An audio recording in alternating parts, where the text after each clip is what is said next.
Hey guys, how are all of you beautiful people doing? Hope all of you are doing fine, and yes, this is the another amazing video of Reincarnated in Naruto.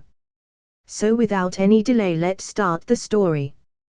3 days had passed since Toby attacked with his Jinchuriki, but there was no sign of him since that incident, I thought to myself as I laid in bed. I turned my head to see Hanabi getting dressed in her battle outfit and did my best not to pounce her. She took notice of my staring and smiled. Seen enough. I took a moment committing to memory her half-naked, half-dressed look and took a deep breath to steady the slightly quickened heart beating in my chest. I smiled warmly and playfully and shook my head in response to her. Nope. I think you have to start over. I watched her slowly walk over to me and bend down close to my face. Just as I leaned in to kiss her lips, she stopped and ruffled my hair. Hey! I exclaimed in surprise. Hanabi stood back up and laughed. Ha ha ha. It's time to get up, Izaya. I let out a soft sigh, plopping back down on the bed. Not fair, Hanabi. What about my morning kiss? Not unless you wake up. I know you're only refraining from getting up so you don't have to face everyone outside. I let out another sigh. It's been 3 days. 3 days. I don't think I'm gonna get used to being called God of Shinobi all the time. My power isn't even close to that level. It's an undeserving title. I felt the side of the bed dip down a bit as Hanabi sat next to me and ran her fingers through my hair, something new that she had been doing lately, but I found it oddly relaxing, even though it made me feel like she was treating me like a pet dog sometimes. Izaya, you're just gonna have to get used to it. You can't predict how everyone's going to react. That just shows you how incredible everyone thinks you are. You're Konoha's White Flash, the Blind Warrior, the Lone Ninja, and now God of Shinobi.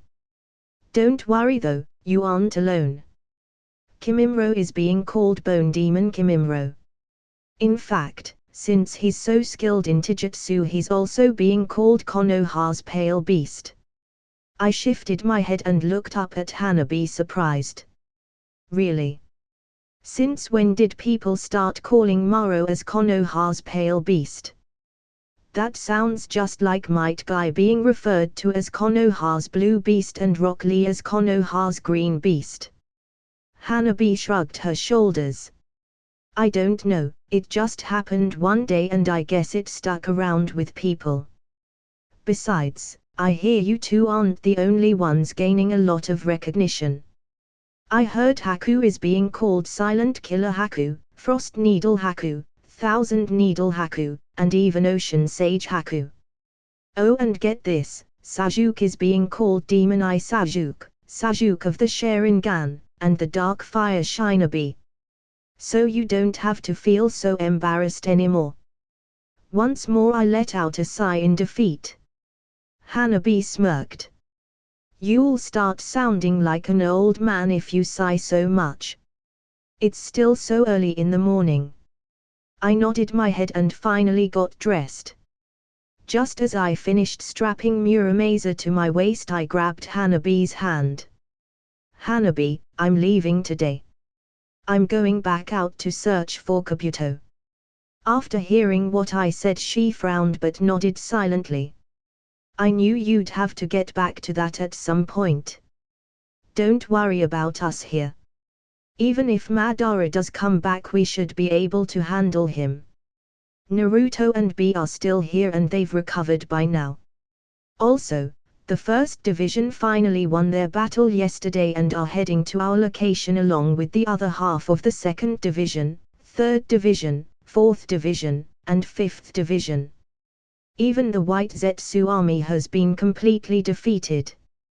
The only ones remaining are Uzumaki Ashina, the second Hokage Tobirama, and the third Raikage who Ashina managed to unseal before the scouting party we sent after him arrived.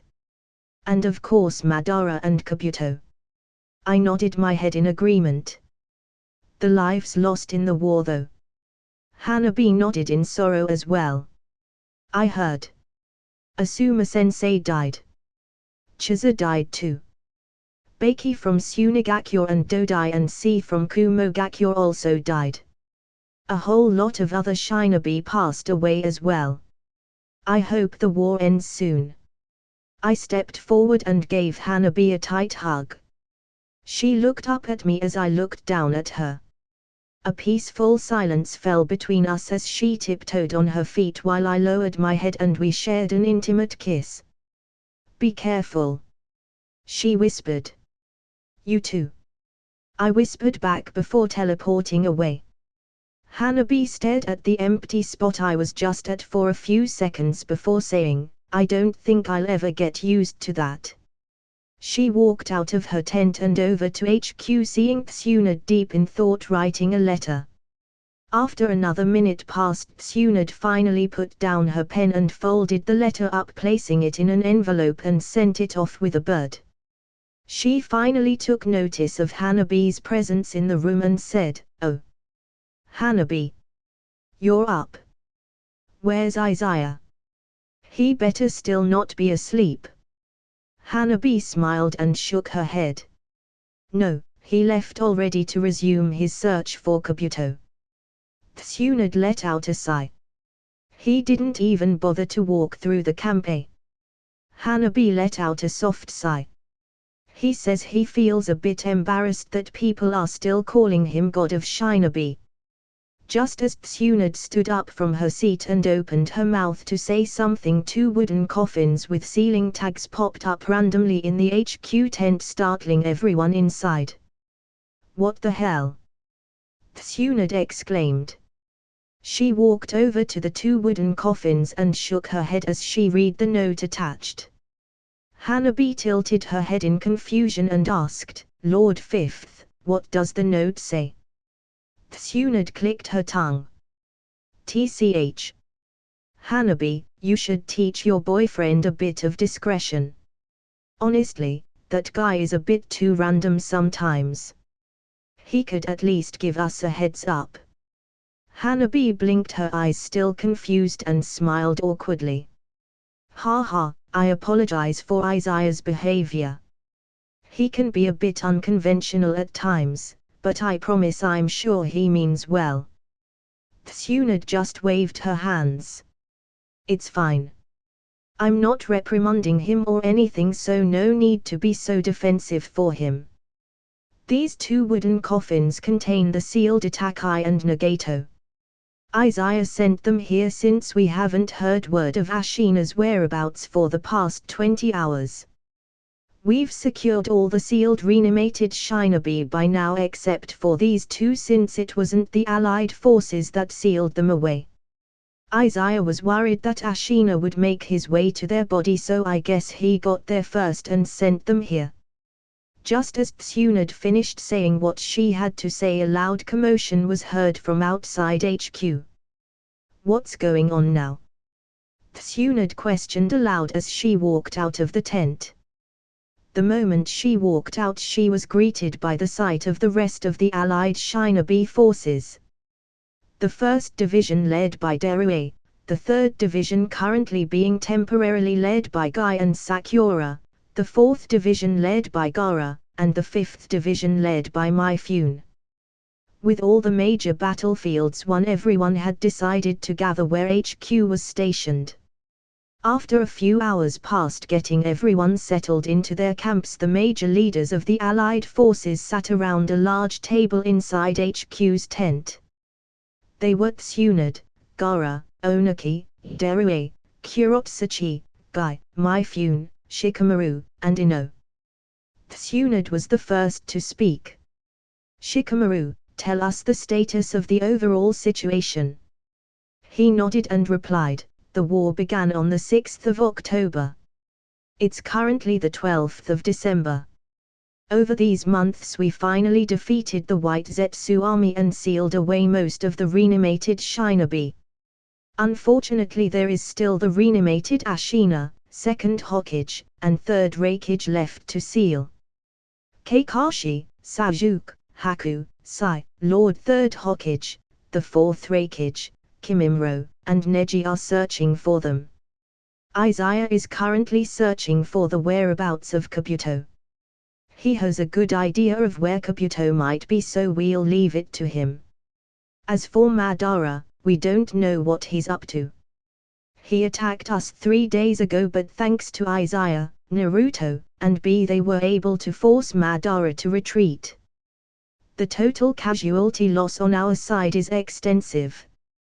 We began the war with over 80,000 shinobi and samurai, but only a little more than 42,000 are left.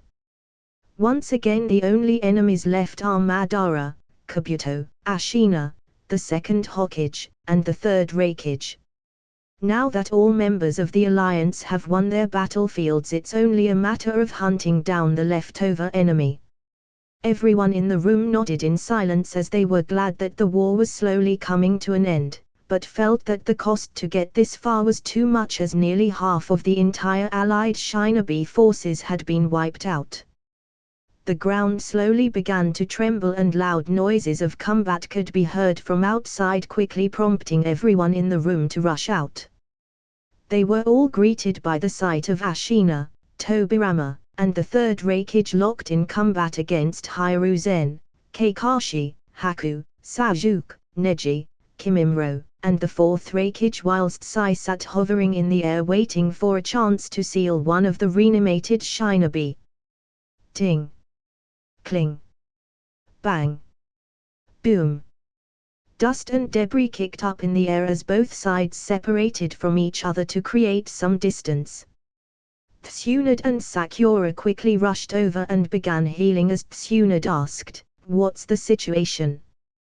Kakashi narrowed his eyes, focusing on the enemy shinobi as he replied, "Lord 5th, after preventing them from unsealing the other Kages and Jiraiya, we tracked them non-stop for several days. We were finally able to catch up thanks to the 4th Raikage, Kimimaro, and Neji cutting them off in a pincer attack. Unfortunately, they've been really tricky to deal with since they keep moving about. It seems like Kabuto was controlling their movements and had them come here. I'm guessing this is where the enemy is planning to make their final stand." Gaara frowned and prepared for battle while saying, "If this is where the enemy is planning to make their final stand, then that's fine for us. While the Mitsukage is protecting the feudal lords, the rest of us have all gathered here. Our collective might should be enough to stop them."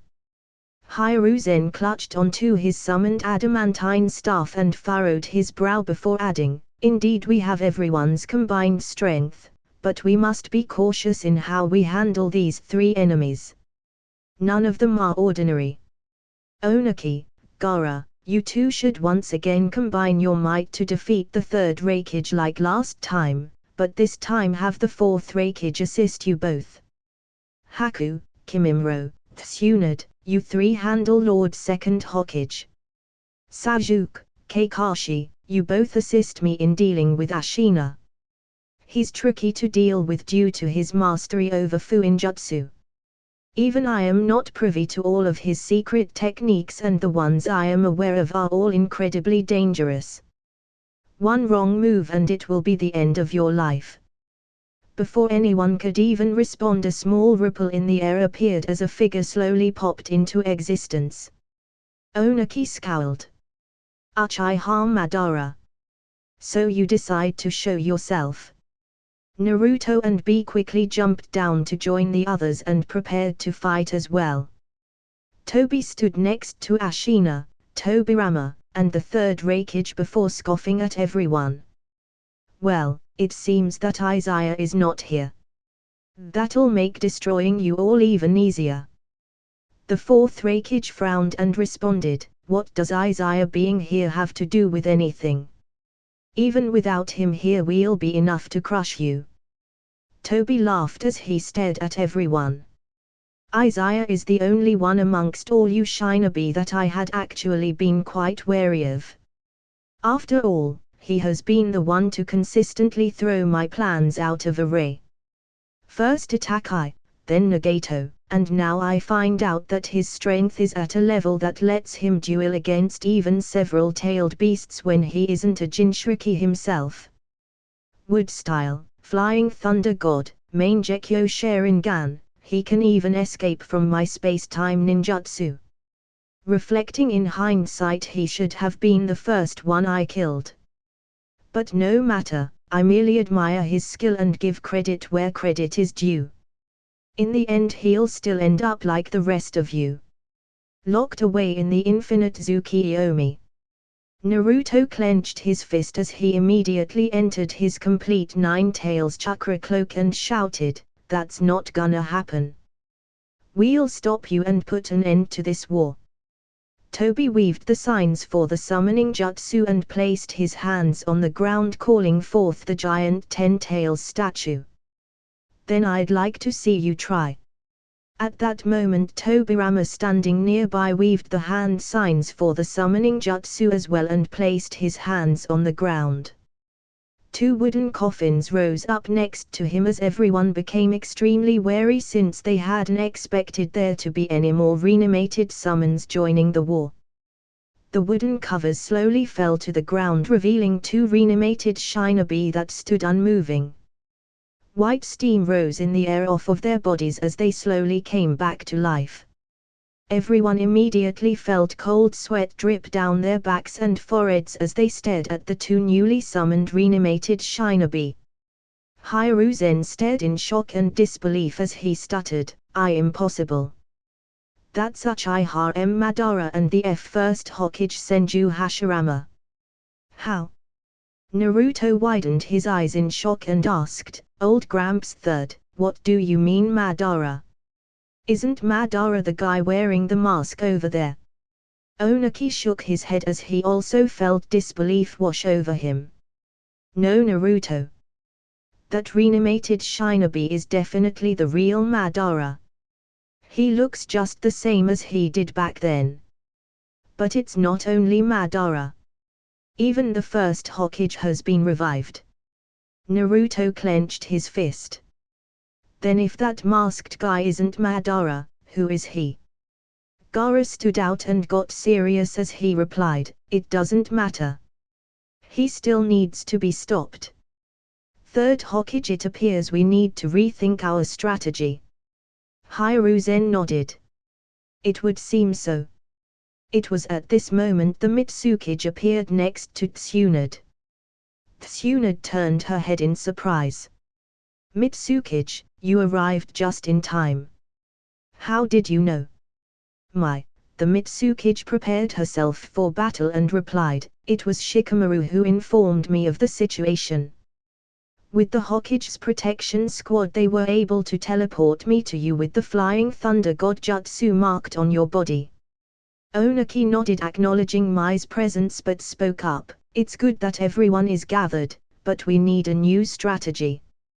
Does anyone have any brilliant plans?" Shikamaru quickly entered everyone's thoughts with Ino's help and said, "I have a suggestion. Haku, you'll have to take on the second Hokage on your own. You were able to fight him evenly last time, so you'll have to do so again. Naruto, B, Sasuke, Kakashi, Guy, you five take point on fighting the masked man and his reanimated Jinchuriki.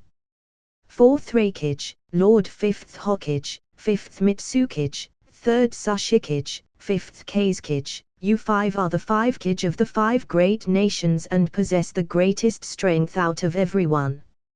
You must take on Madara and the first Hokage. Lord Third Hokage, you know Ashina's powers the best.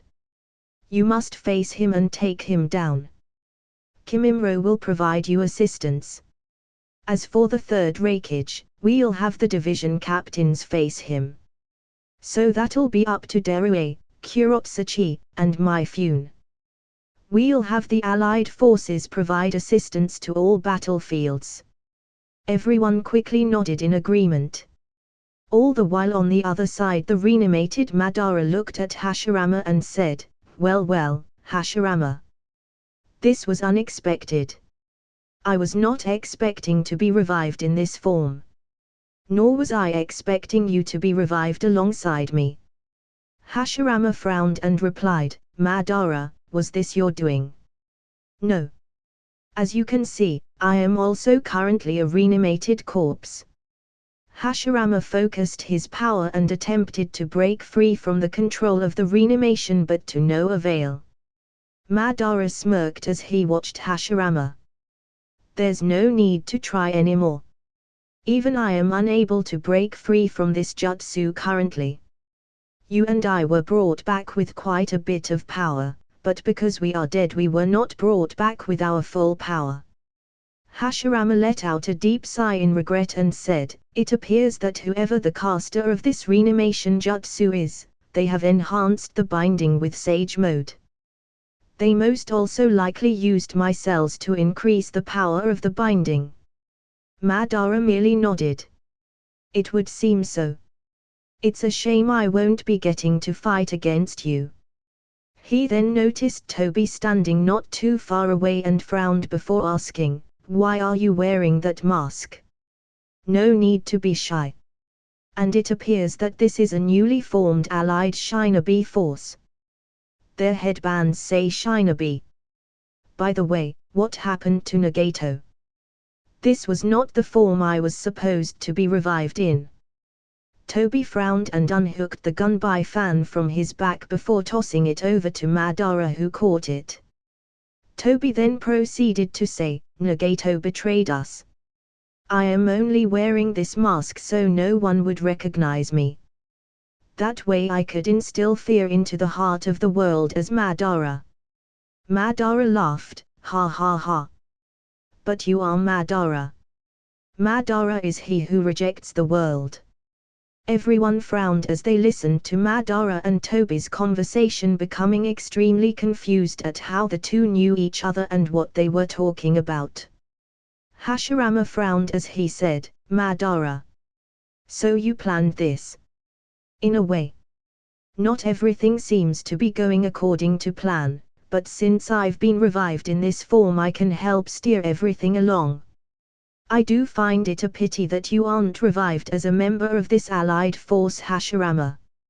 If you stood with this newly formed Shinobi alliance, then perhaps some of them would still survive. However, as you are bound by this jutsu and forced to fight against them alongside me, I'm afraid none of them will be leaving alive today. Madara. Don't go overboard. Do your best to resist the binding. Hashirama shouted. Madara only shrugged. Hashirama closed his eyes and immediately sat down, saying, Everyone, do not approach me. My body is set to counter all of you. I am currently doing my best to restrain my body with my own power and preventing it from moving forward. However, if you approach me and attack, my focus will wane and I may end up losing complete control. Madara scoffed. Very well, Hashirama. You can just sit there and look pretty. I will deal with these Shinobi on my own. Even if you don't join me in killing them all, it won't mean much. They'll still die in the end. The only difference is that they may last a bit longer than if you had joined in from the start. A palpable tension soon filled the air as both sides stared at the other. Madara smirked when he noticed that no one from the allied forces made a move first, so he cracked his knuckles and jumped down, shouting, Fire style, majestic destroyer flame jutsu. A giant blast of fire spanning a wide area immediately erupted on the battlefield, prompting Mai to rush out and counter by shouting, Water style, water pillar jutsu. Immediately a giant clash of fire and water caused a large fume of steam to erupt in the air. After Madara's initial attack, the other reanimated Shinobi followed suit and engaged in fierce combat against the allied forces. Bang! Boom! Bang! Ting! Cling! Ah! No! Run! Watch out! Dodge it! Move! Help! Bang! Boom! He's too fast. My arm!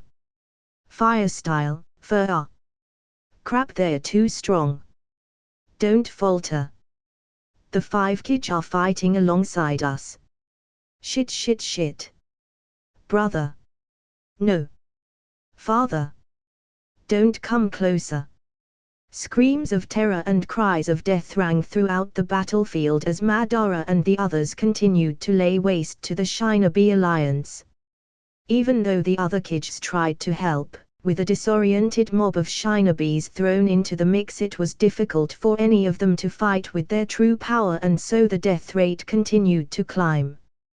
Hashirama, who was sitting not too far away, scowled at his powerlessness to do anything and could only put his faith in the current 5 Kij and the allied forces. Onaki frowned at the state of chaos the battlefield was in and quickly shouted, "Everyone! Stay back! We 5 Kij will take on Madara. The rest of you wait for a chance to help support us and the other battlefields." At Onaki's loud command, the allied forces quickly withdrew to the side, creating enough space for Mai to activate her lava-style jutsu, creating a large pool of murky acidic fluid that sprayed straight at Madara. Madara quickly jumped backwards and into the air, only to be met with the Reikige's punch. Just before Madara fell into the large murky lava, he activated his Susanoo, protecting his body from being melted. As the Reikage jumped down to strike down Madara, he had his Susanoo punch the Reikage away with its 2 left fists. Onaki quickly appeared in the air above Madara and shouted, "Particle style, atomic dismantling jutsu." A large silver-white cube formed in his hands and shot straight towards Madara, who transformed his main Gekyo into the Rinnegan and absorbed Onaki's attack. This instantly left the 5 Kij baffled and shocked. Before they could say anything else, Madara placed his hands together and shouted, "Wood style, deep forest emergence." Hashirama and the 5 Kij opened their eyes wide in shock again as they watched Madara devastate the landscape. Gaara quickly created sand platforms for the other Kijs to stand on so they wouldn't be caught in Madara's jutsu. While they continued to engage in combat, Naruto, Kakashi, Guy, B, and Sasuke engaged Tobi and his tailed beasts in a fierce fight. Bang! Boom! Just as Sasuke's sword was about to slice off Tobi's head, he phased right through, cutting nothing but air. Before Tobi could strike down Sasuke, Naruto arrived from above and struck down with a Rasengan, forcing Tobi to phase right through the ground and disappear. Before Naruto and Sasuke could be hit by the 3 tails, B transformed into the 8 tails and quickly arrived to smash the 3 tails right in the face, sending it flying through the air. The 2, 5, and 7 tails charged up 3-tailed beast bombs and shot them forth, to which Naruto jumped forwards in his 9 tails chakra cloak and knocked the 3 bombs off into the distance. Tobi reappeared and grabbed Guy, preparing to suck him into his Kamui dimension, when Kakashi quickly arrived and struck out with his Reikiri, forcing Tobi to release Guy and slip through Kakashi's attack. Their battle raged on for another hour or so before Tobi reappeared off into the distance. His mask full of cracks and tears until finally, it broke into pieces. The first to react was Kakashi and Guy, who were incredibly shocked. "Why, Yuri? Obito? No. Impossible. How? Why?" Kakashi exclaimed in confusion and disbelief. Guy furrowed his brow, also greatly confused, but retained a level head. Naruto frowned and asked, "Who's Obito?" Guy, seeing that Kakashi was still in a state of shock, replied instead, "He used to be a comrade of ours and a fellow classmate. He was a member of Kakashi's team back in the day. We thought he died during the Third Great Ninja War."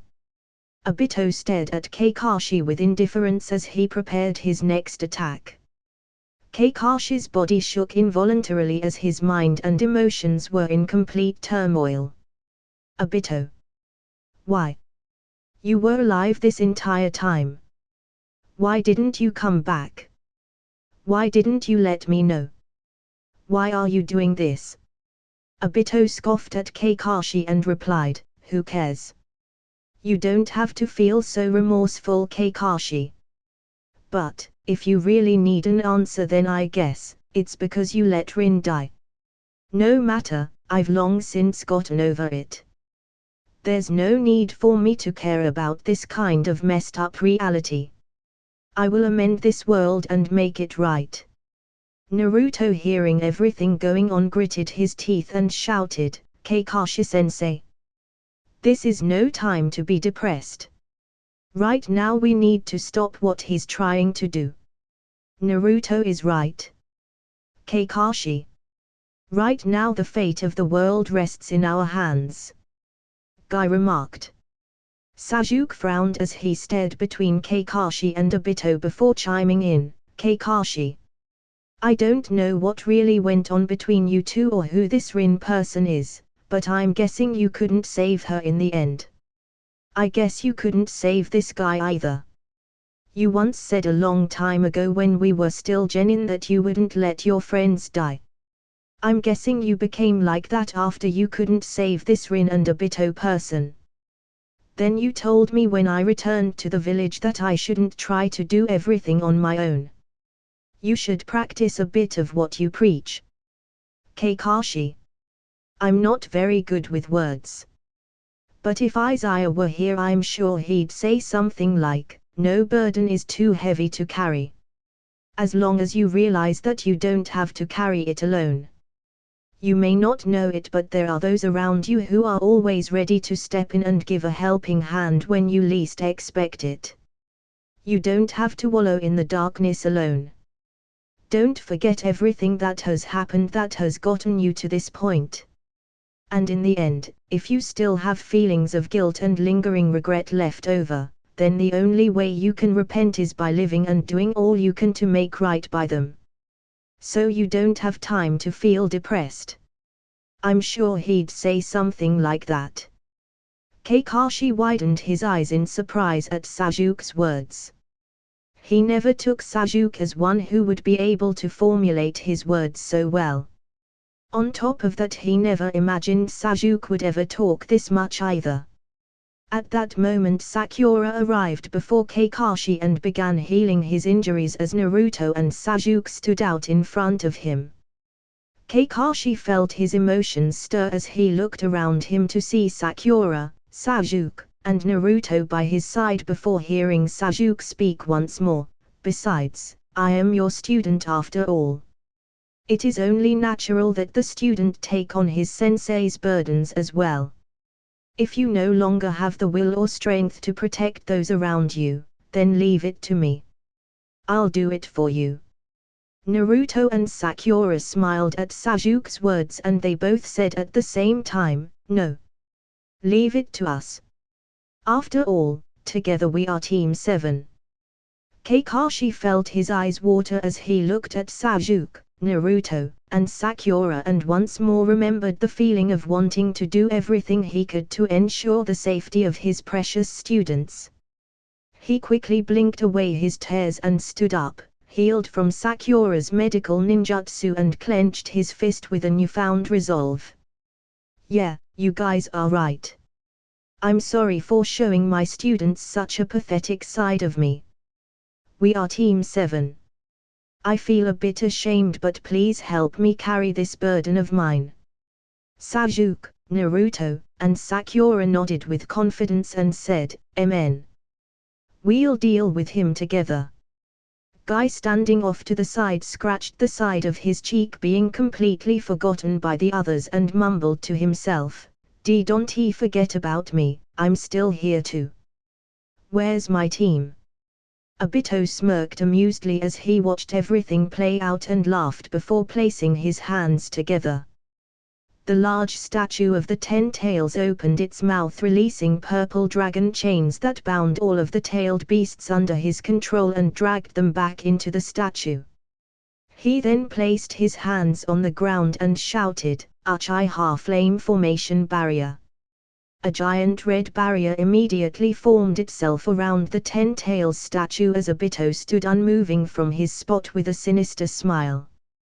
You lot are a bunch of persistent cockroaches. I suppose I'll have to speed things along. Even without the full 8 or 9 tails it should be fine. I'll just use 10 tails to capture them for me. This caused Kakashi, Guy, Sasuke, Naruto, and Sakura to frown in confusion as a bad premonition flitted past their minds, while not too far away was Madara, who was locked in battle against the 5-Kage. Madara furrowed his brow as he took notice of Obito's actions and said to himself, HMPF. He's going to prematurely awaken the 10 tails. How hasty. It appears he can't handle his opponents. Guess I shouldn't keep playing around with the 5-Kage then and help capture the 8 and 9 tails. At this moment, with the help of the allied Shinobi forces, the 3rd Raikage was finally successfully sealed away again. However, they couldn't find a chance to help the 5-Kage defeat Madara, so they opted to help seal away Ashina, Tobirama, and defeat Obito. The problem was that Ashina had summoned more than 8 different kinds of creatures onto the battlefield, each with their own unique characteristics and strength, preventing the alliance from interfering with Tobirama and Haku's fight, as well as Obito and his tailed beasts. The 3rd Hokage, who was engaged in a fight against Ashina along with Kimimaro, also warned the alliance members to keep their distance from Ashina, else they be subject to being sealed away by one of the Uzumaki clan's secret sealing jutsus. Hiruzen dashed forwards and struck downwards with his staff, prompting Ashina to dodge to the side, where, at that instant, Kimimaro created a protrusion of hundreds of bones to appear from the ground to impale Ashina. Unfortunately, the attack failed as Ashina quickly summoned another creature that took the hit for him before jumping back and arriving by Hashirama's side. Hashirama immediately had a bad premonition and shouted, "No! Ashina, don't!" Ashina let out a sigh and shook his head apologetically. "I'm sorry, Hashirama. My body is moving on its own. It appears the enemy has decided that you can no longer sit out of this battle." He then placed his hands on Hashirama's back and said, "Seal." A circular patterned seal appeared on Hashirama's back, suppressing Hashirama's power by a small fraction, which immediately caused him to lose his power to resist the reanimation. He stood up and clenched his fist before yelling out, "Everyone! I no longer possess the strength to resist the reanimation. Prepare yourselves." He then placed his hands together and created thousands upon thousands of giant wood tendrils that erupted from the ground, aiming to destroy the alliance. Everyone, including the 5-Kage and Hiruzen, immediately felt panicked. They were already having a hard enough time dealing with Madara and Ashina, and now that they had to face Hashirama as well, which only made them feel despair, but they did their best not to show what they felt on their faces. Haku, who was currently engaged in combat against Tobirama, was also monitoring the situation and noted that the situation had taken a turn for the worse. Just as he dodged an attack from Tobirama, a giant creature on the battlefield summoned from Ashina appeared behind him and opened its giant maw to swallow him. Unable to dodge while in the air, he quickly weaved the signs for the summoning jutsu and placed his hands behind him. With a small puff of smoke, a tiny octopus appeared. Haku immediately widened his eyes in surprise, as he was hoping to summon either Maju or Nade, but instead it was Deko. Haku only had time to say one word, "Deko." Deko let out a tiny, high-pitched evil laugh and quickly shoved Haku out of the way before the giant creature snapped its mouth shut, swallowing Deko whole. Haku fell to the ground a little ways to the side and watched this play out, prompting his heart to skip a beat in panic. "No! Deku!" he shouted in anxiousness and anger. Just as Haku was going to make a move to save Deko, he halted his footsteps and watched as the giant creature that swallowed Deko start to swell abnormally in size. In less than a few seconds it expanded to more than twice its original size, and a fraction of a second later 8 large tentacles pierced right through the creature's body, causing it to disappear in a puff of smoke. All that could be heard inside the white smoke was a loud, dark, and evil-sounding laugh. Mwah ha ha ha ha. Ha ha ha ha. Freedom. So this is the world outside. Fear me. For I am Koromo Dako, the monster of the deep. Dako's dark voice resounded for miles and miles, causing shivers to run down the spines of everyone who heard it. As the smoke cleared, it revealed a giant orange octopus 40 meters tall and wide. At that moment the voices of disbelief, shock, fear, and astonishment could be heard all around. What the hell is that? It's the largest creature I've ever seen. It's bigger than even the tailed beasts. Is that an octopus? No way. Wait. Didn't Ocean Sage Haku summon that thing? Then it's on our side. Amazing. Right. Ocean Sage Haku is amazing. Haku also stood in a daze as he stared at Dako's current size and tilted his head in amazement that the little octopus no larger than his hand turned into a monster 40 meters large. In fact, Maju had once told him that Dako could grow large enough to swallow him, and Maju was already about 25 meters tall and 40 meters long. That meant that Dako could likely grow even larger in size than right now. Haku immediately snapped out of his thoughts as large wood tendrils made their way to him. He quickly dashed up on one of Dako's tentacles and shouted, "Dako! Watch out!" Dako sneered and said, "Come closer to my body and hold on tight." Haku nodded and did as Dako commanded. Right as he got close to Dako's center body, Dako curled up all 8 tentacles. The large wood tendrils arrived at this moment, so Dako quickly torqued his body in a clockwise tornado motion and spun incredibly fast as he released all 8 of his tentacles, using them as a powerful whip that destroyed all the wood tendrils aimed at him and Haku.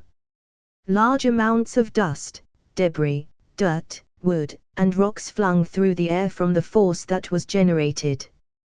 Tobirama, who was about to be caught up in the storm of the attack, quickly used his flying thunder god jutsu to teleport away just in time. Hashirama, who saw everything happen, nodded his head in approval and astonishment. Excellent work, young one. Not only were you able to protect yourself, the force generated from your defense was strong enough to ablate most of the wood tendrils aimed at the Shinobi Alliance. Madara, who was not too far away, narrowed his eyes and whispered to himself, "It seems I really can't play around with the 5-Kij. Apparently the Alliance still has some interesting and capable Shinobi left on their side. I'll wait just a tiny bit longer though before I go grab 8 and 9 tails myself. I'm curious to see how the Alliance will deal with Hashirama. And I think I'll join in the fight against that young Shinobi instead. The 5-Kij are a bit boring to battle against." Madara jumped next to Hashirama and immediately activated his perfect Susanoo, slashing out with his blade, which cut off the top of several mountains in the distance. The force of the blow generated a wind so strong it blew the 5-Kij rolling off into the distance, creating several large craters. Hashirama scowled and yelled, "Madara! Didn't I say not to go overboard?" Madara scoffed. "You're one to talk. Utilizing your deep forest emergence to lay waste to the Alliance. Besides, your body is moving on its own anyways. Even you aren't in control of your own techniques." Hashirama frowned as he couldn't disagree with what Madara said. The next instant he placed his hands together and shouted, "Wood-style wood golem jutsu." A giant wooden human-like golem with a wood dragon on its back appeared just as large as Madara's perfect Susanoo. The appearance of these 2 giants caused the Alliance to feel lost and hopelessness, as none of them had anything that could compete against the perfect Susanoo or the giant wood golem. Haku, who stood on top of Dako's giant head, felt incredibly anxious as he stared at the titanic abilities of Madara and Hashirama. Dako narrowed its eyes as well and said, "Well, I must hand it to those two shinobi over there. Those are two impressive techniques. In my largest size I can grow to about 80 meters tall. But those two behemoths over there are over 140 meters tall. You humans sure have some crazy abilities." Haku clicked his tongue, noticing the depressing mood of the alliance. "TCH. I'm not giving up." He bit his thumb and let some blood leak out on his palms before shouting, "Summoning Jutsu." Two giant puffs of white smoke appeared, revealing Maju and Nade. Maju was the first to speak. "Kid, you called all three of us out. It seems you must really be in a bind." Nade furrowed its brow as he stared into the distance and replied, "Of course he's in a bind. Just look up ahead. Those two shinobi over there possess a freakish amount of chakra. Not only that, but the techniques they're using right now are downright out of this world. Even the three of us may not stand a chance against them. Probably only the great Oya Tatsumi could fight them head-on by himself." Haku quickly chimed in, "Please, Dako, Nade, Maju, I need your help to take down Madara and Hashirama." The three guardians of Ryugajo Palace nodded in seriousness. "Very well. Consider it done." Madara smirked in the distance as he stared at the three giant summonings and at Haku by their side, saying, "How amusing. This seems like it could be fun. That shinobi definitely seems worthy to tangle against. I've never seen those kinds of summoned creatures before. They possess some sort of deep power within them. The only thing I regret is not being alive to feel the raging blood and pounding heart in the heat of battle. Don't you agree, Hashirama?" Hashirama clenched his fist and replied, "I only hope he will be able to defeat us." Soon after, the perfect Susanoo, giant wood golem, and the three guardians began to move closer to engage in a battle unlike any ever seen before. Whoosh! A giant blue sword struck downwards at Maju's head but was countered by a giant blue wave that arrived just in time from Nade's attack. Maju slammed the ground with its tail and shouted, "Heavenly Sage Art, Earth-style Grand Chasm Jutsu." The earth began to shake and tremble as a large trench in the ground opened up beneath both Madara's perfect Susanoo and Hashirama's wood golem. The trench was so deep that the bottom couldn't be seen. Just as the perfect Susanoo and wood golem were falling down into the bottomless pit, the Susanoo spread open its wings and flew into the air while giant wood tendrils sprouted out from the sides of the trench, creating a foothold for the wood golem and lifted it back safely onto land. Dako took this chance to whip out three of its giant 80-meter-long tentacles and whacked the wood golem off balance while he used two of his other tentacles to grab the Susanoo's leg and slammed it back onto the ground. Bang! Boom! Two giant craters formed from the fall of both the wood golem and the Susanoo. Nade took this chance to create a giant sphere of water that enveloped both the wood golem and the Susanoo. Haku quickly weaved his hand signs and shouted, "Sage Art, Freezing Mist Jutsu." He breathed out a large cold frosty mist, freezing the water that held the golem and Susanoo. However, just before the mist could cover the entire water dome, it was slashed apart from a giant blue Susanoo's blade. Right after, three giant wood dragons erupted from underneath the ground and entangled Maju, Dako, and Nade in a tight vice grip hold, draining their chakra. Haku frowned and was about to activate a jutsu to help free the three guardians when another giant wood dragon appeared and wrapped itself around Haku. Ah! Damn it! Haku cursed in frustration as he felt his strength leaving his body. Kimimaro immediately felt his heart clench as he monitored Haku's fight against Madara and Hashirama. He quickly calmed his emotions and said through gritted teeth, I won't let you hurt my brother. 9 dragons breathing, 8th breath. Maro circulated 8 cycles of deep breathing. After all this time he had been able to formulate up to the 8th breath and laid the foundations for the 9th. He had yet to even activate up to the 6th breath during the entire war, but at this moment he went straight to activating the 8th.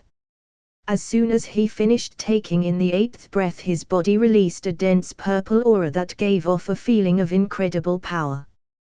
He took one look at Hiruzen and said, I'm sorry Hiruzen-sensei, Haku needs my help. Hiruzen nodded, Amen, go. I will hold off Ashina. Maro nodded and took one leap forward. The speed at which he moved was so incredibly fast that the sound and destruction left in the wake of his one leap didn't appear until after a fraction of a second later. Just as Madara threw out 4 Yasaka Magatama beads at the 3 guardians and Haku, a loud bang was heard accompanied by a flash of purple light. Madara widened his eyes in surprise as he took in what just happened. His 4 beads were instantly shattered and Hashirama's 4 wooden dragons were destroyed. He stared at the purple aura-cloaked shinobi standing next to Haku and said amusedly, Impressive. I don't recognize the technique you're using, but it seems to be Taijutsu and Senjutsu. Who are you? Kimimaro ignored Madara and turned to Haku. Are you all right? You aren't hurt, are you? I'm sorry it took me so long to get here. Haku shook his head while taking a deep breath. I'm fine, Maro. You made it just in time. He took a quick glance at Maro and asked, Is this the result of the 9 dragons breathing technique? You've perfected it then, Maro. Kimimaro shook his head. Not yet. This is the 8th breath. I've surmised how to circulate the 9th, but I'm not sure what the repercussions might be yet, so I won't use it unless I'm forced to. I can't protect you or Izaya if I'm dead. Haku nodded in approval. That's fine, Maro. I'd rather you not use it if it puts your life at risk. Will you be okay with the 8th breath? Kimimaro nodded. Madara and Hashirama stood side by side as they stared at Haku and Kimimaro with great interest. Hashirama spoke up first. Incredible. I've never seen that kind of taijutsu before. It seems to be a sort of sage mode. Madara remarked. Hashirama nodded his head in agreement. Yes. It's different from the type of sage modes I'm familiar with. His body releases a stream of purple natural energy that enhances all of his physical attributes. It's like a sage mode specifically for taijutsu. It appears he hasn't completed the technique yet, but it should be close to perfect. Madara narrowed his eyes as his Sharingan analyzed the flow of natural energy in Kimimaro's body. How interesting. It enhances his physical capabilities like the 8 inner gates, but without the serious drawback the 8 inner gates puts on the user. It's probably because he is using natural energy to not only give his body more power but to also repair his body's injuries. Still, to withstand such a dense amount of natural energy all at once, he must have a unique body. Before any side could continue their conversation, another large wooden dragon erupted from the ground and attacked Kimimaro, who simply jumped in the air and struck out with his fist. Bang! The wooden dragon was knocked off to the side in the distance. Madara laughed in excitement and shouted, Impressive! Your speed and power are a bit lower than the Raikage and the Hokages, but not by much. When you combine both together you are definitely stronger than the Raikage and the Hokage. The both of you are much more entertaining to fight than the 5-Kage. Madara's Susanoo unsheathed its sword and slashed outwards at both Haku and Kimimaro with great speed. Before the attack could connect, Maju shouted, Heavenly Sage Art, Earth-style Grand Hill Formation Jutsu. The ground trembled and giant hill-sized earthen mounds appeared beneath the Susanu's feet, displacing its body upwards, causing it to miss Haku and Maro. Haku and Nade took this chance to attack in tandem as Nade shouted, "Heavenly Sage Art, Water-style Shark King Jutsu." A giant water shark twice as large as Nade erupted from the ground and bit down on Madara's Susanu, knocking it into the ground before covering its entire form in a lake of water. Haku weaved the signs of bird, snake, and ram together, shouting, "Sage Art, Freezing Mist Jutsu." The cold frosty mist enveloped the entire lake, freezing it over and Madara in his Susanu with it. Unfortunately, a large blue light erupted from the frozen lake as Madara freed himself from the attack. He laughed hysterically in excitement. "Ha ha ha ha! In all my years, the only one who had been able to fight me to such an extent was Hashirama. Show me more of what you can do." Not far away, Hashirama placed his hands together and said, "Wood-style, deep forest emergence." Giant wood tendrils erupted on the battlefield, trying to ensnare Haku, Maro, and the three guardians. Maro quickly jumped down on the ground, weaving the signs of snake, ram, dog, and shouted, "Boneyard grave." Immediately after, large bones and skeletal structures erupted from the ground, clashing against the large wooden vines. After several seconds of wood shoving against bone, both jutsus came to an end, leaving the battlefield completely changed into a mixture of a wooden forest and a bone graveyard. Hashirama raised his eyebrows in surprise and praised, "Incredible! You can manipulate your bones and calcium to such an incredible extent. What a rare ability! You utilized the natural energy you absorbed to further strengthen and increase the scale of your bone manipulation, such that it was able to stop my wood style. It appears there are shinobi who can still fight at Madara and my own level in this day and age." At this moment, Tobirama appeared by Ashina as they pooled together their chakra before Ashina shouted, "Summoning Jutsu." An incredible amount of water flooded the area and was beginning to spread for hundreds of meters. Haku widened his eyes in shock. "Not this again." He summoned that Sokanashi thing. Dako frowned and chimed in, "Oi, kid. I can stop that thing, but I'll have to exhaust the rest of my chakra to do so. I won't be able to help you out further after though." Haku nodded. "Please stop it then, Dako. If you don't, then a lot of the Alliance members could end up dying." Dako nodded. "Very well, Nade, Maju, protect the kid well." Dako quickly jumped into the center of the giant whirlpool that was Sokanashi and spread out all 8 of its 80-meter-long tentacles. He then proceeded to channel all of his chakra outwards and spun in a counterclockwise direction, getting faster and faster and faster and faster until a giant gust of wind was generated right in the center of the whirlpool summoned beast. The whirlpool attempted to spin clockwise and suck things into itself, but was stopped from Dako generating a force that spun in the opposite direction. It didn't take long before Sokanashi disappeared in a puff of smoke along with Dako.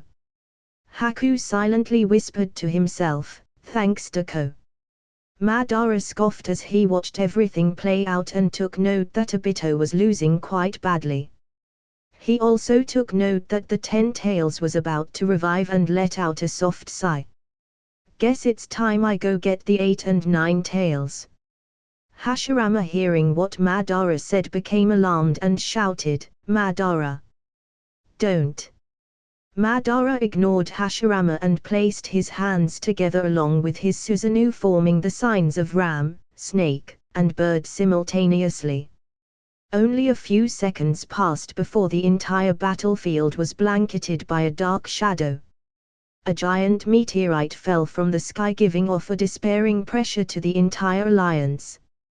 Even Haku and Maro gritted their teeth, unsure of how to handle it. The 5 kids who had just regathered could only clench their fists in frustration and nervousness as they racked their brains for some sort of countermeasure. At this moment Maju spoke up. "Oi, kid.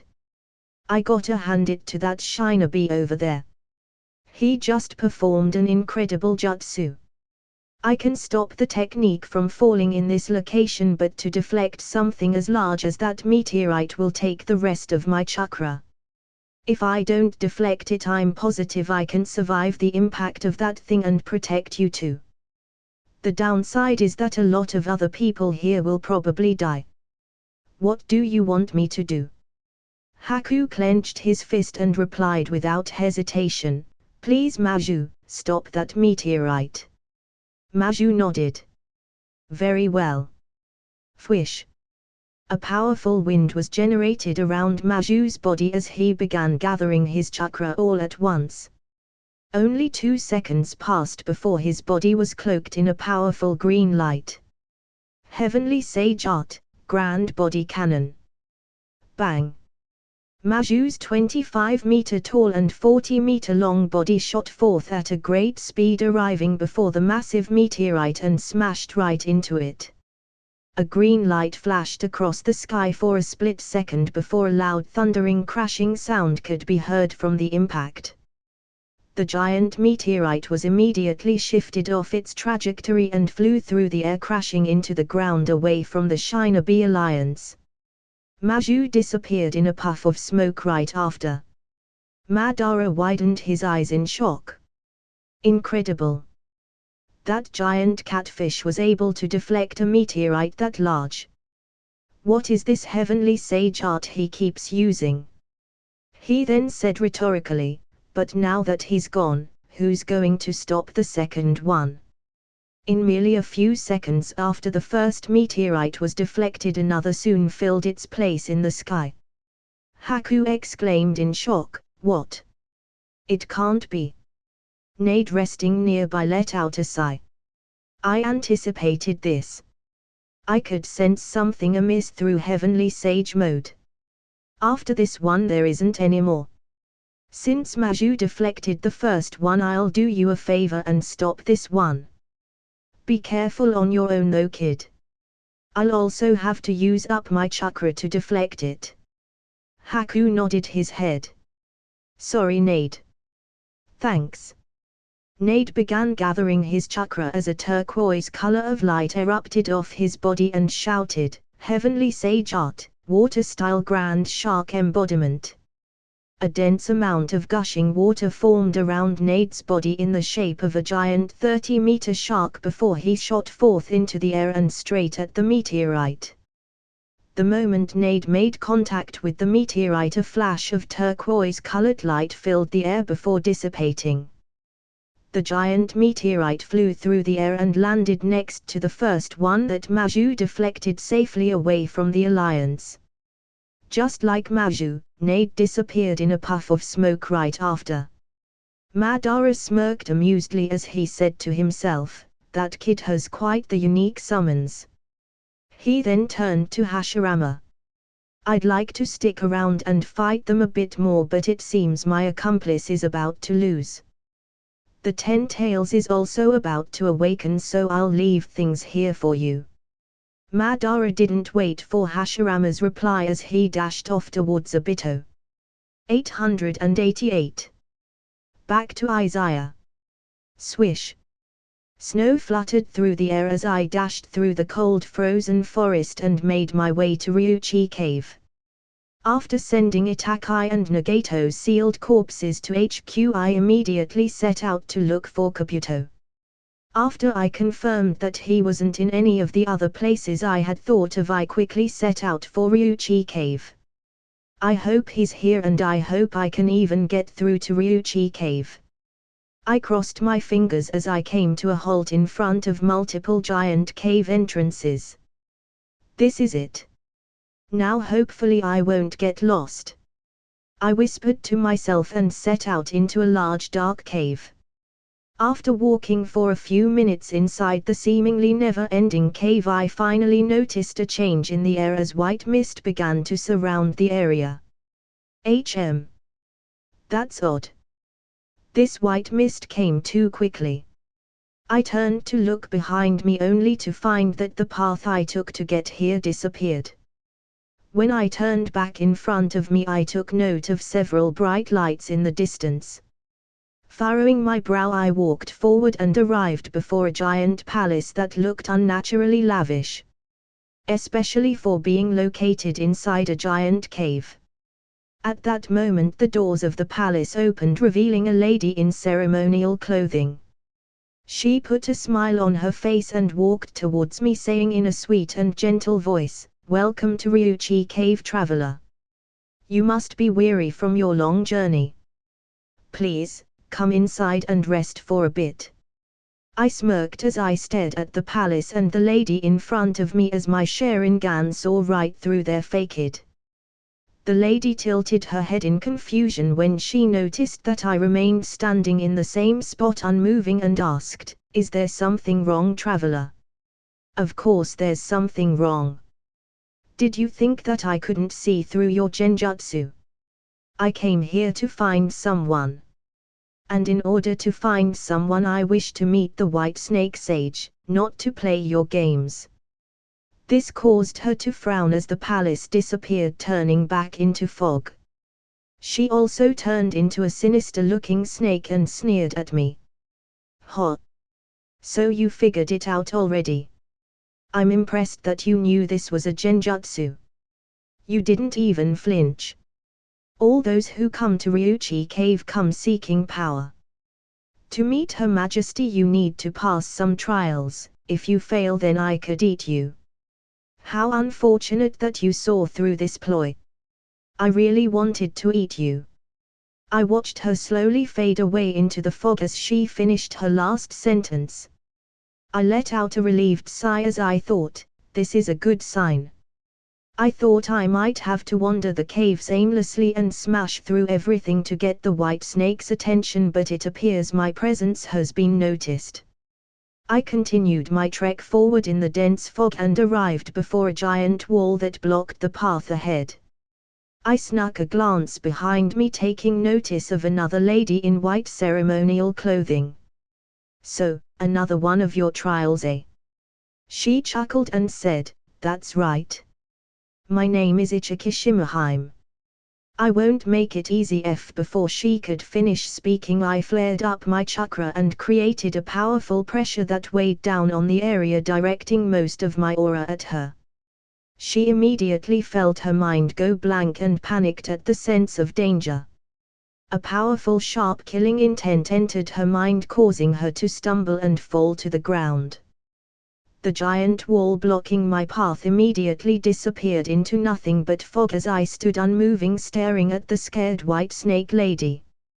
After another second passed I reined in my aura and the atmosphere became calm once again as it filled up with thick fog.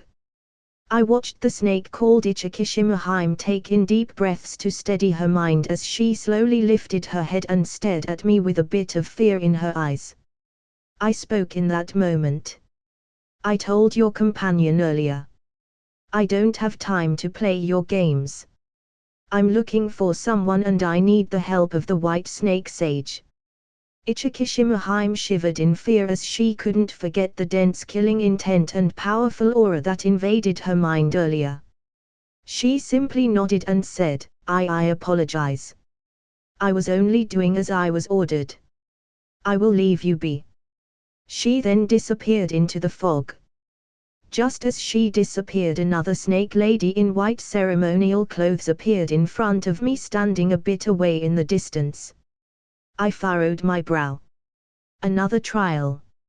She let out a soft sigh and shook her head. "It appears there is no need to test you. I can sense that you are strong already. As you heard earlier, those that come here abandoned everything in order to gain power. But you seem to already have power.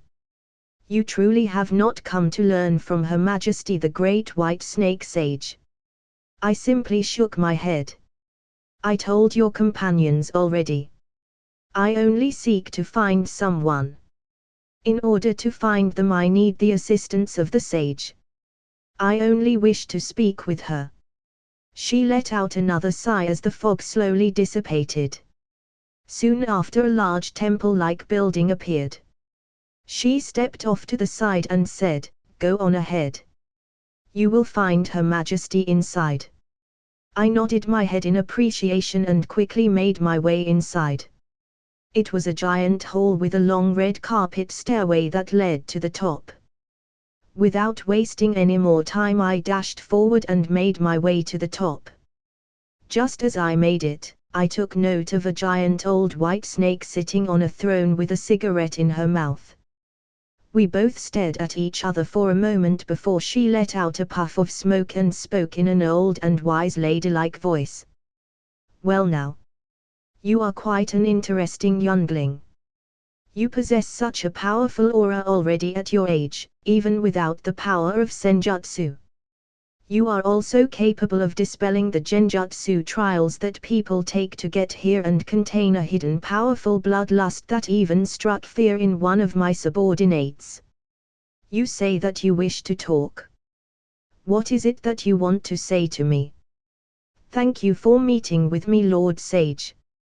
I am looking for a man named Yakushi Kabuto. I have strong reason to believe he is hiding within the Ryuchi caves. I ask that you point me in the right direction." The sage laughed and took another puff of smoke. "So, Kabuto-e, your reasoning is not unfounded. He is indeed hiding somewhere in Ryuchi cave. He's an intelligent man and found his way back into Ryuchi on his own. But I have no interest in the affairs of the world outside. So long as it does not have anything to do with Ryuchi, I will not care for it. Search for him on your own. What I am interested in is you. Are you sure you do not wish to learn Sage Mode from me? I can grant you even greater power than the power you already possess. You can become an unrivaled existence." I shook my head. "All I wish is to know where Kabuto is." The sage frowned and smirked sinisterly before saying, "Ha ha ha, well then, I will see if you have what it takes first for me to give you such information." Fwish! Without warning, she lunged forth and opened her maw to snag me.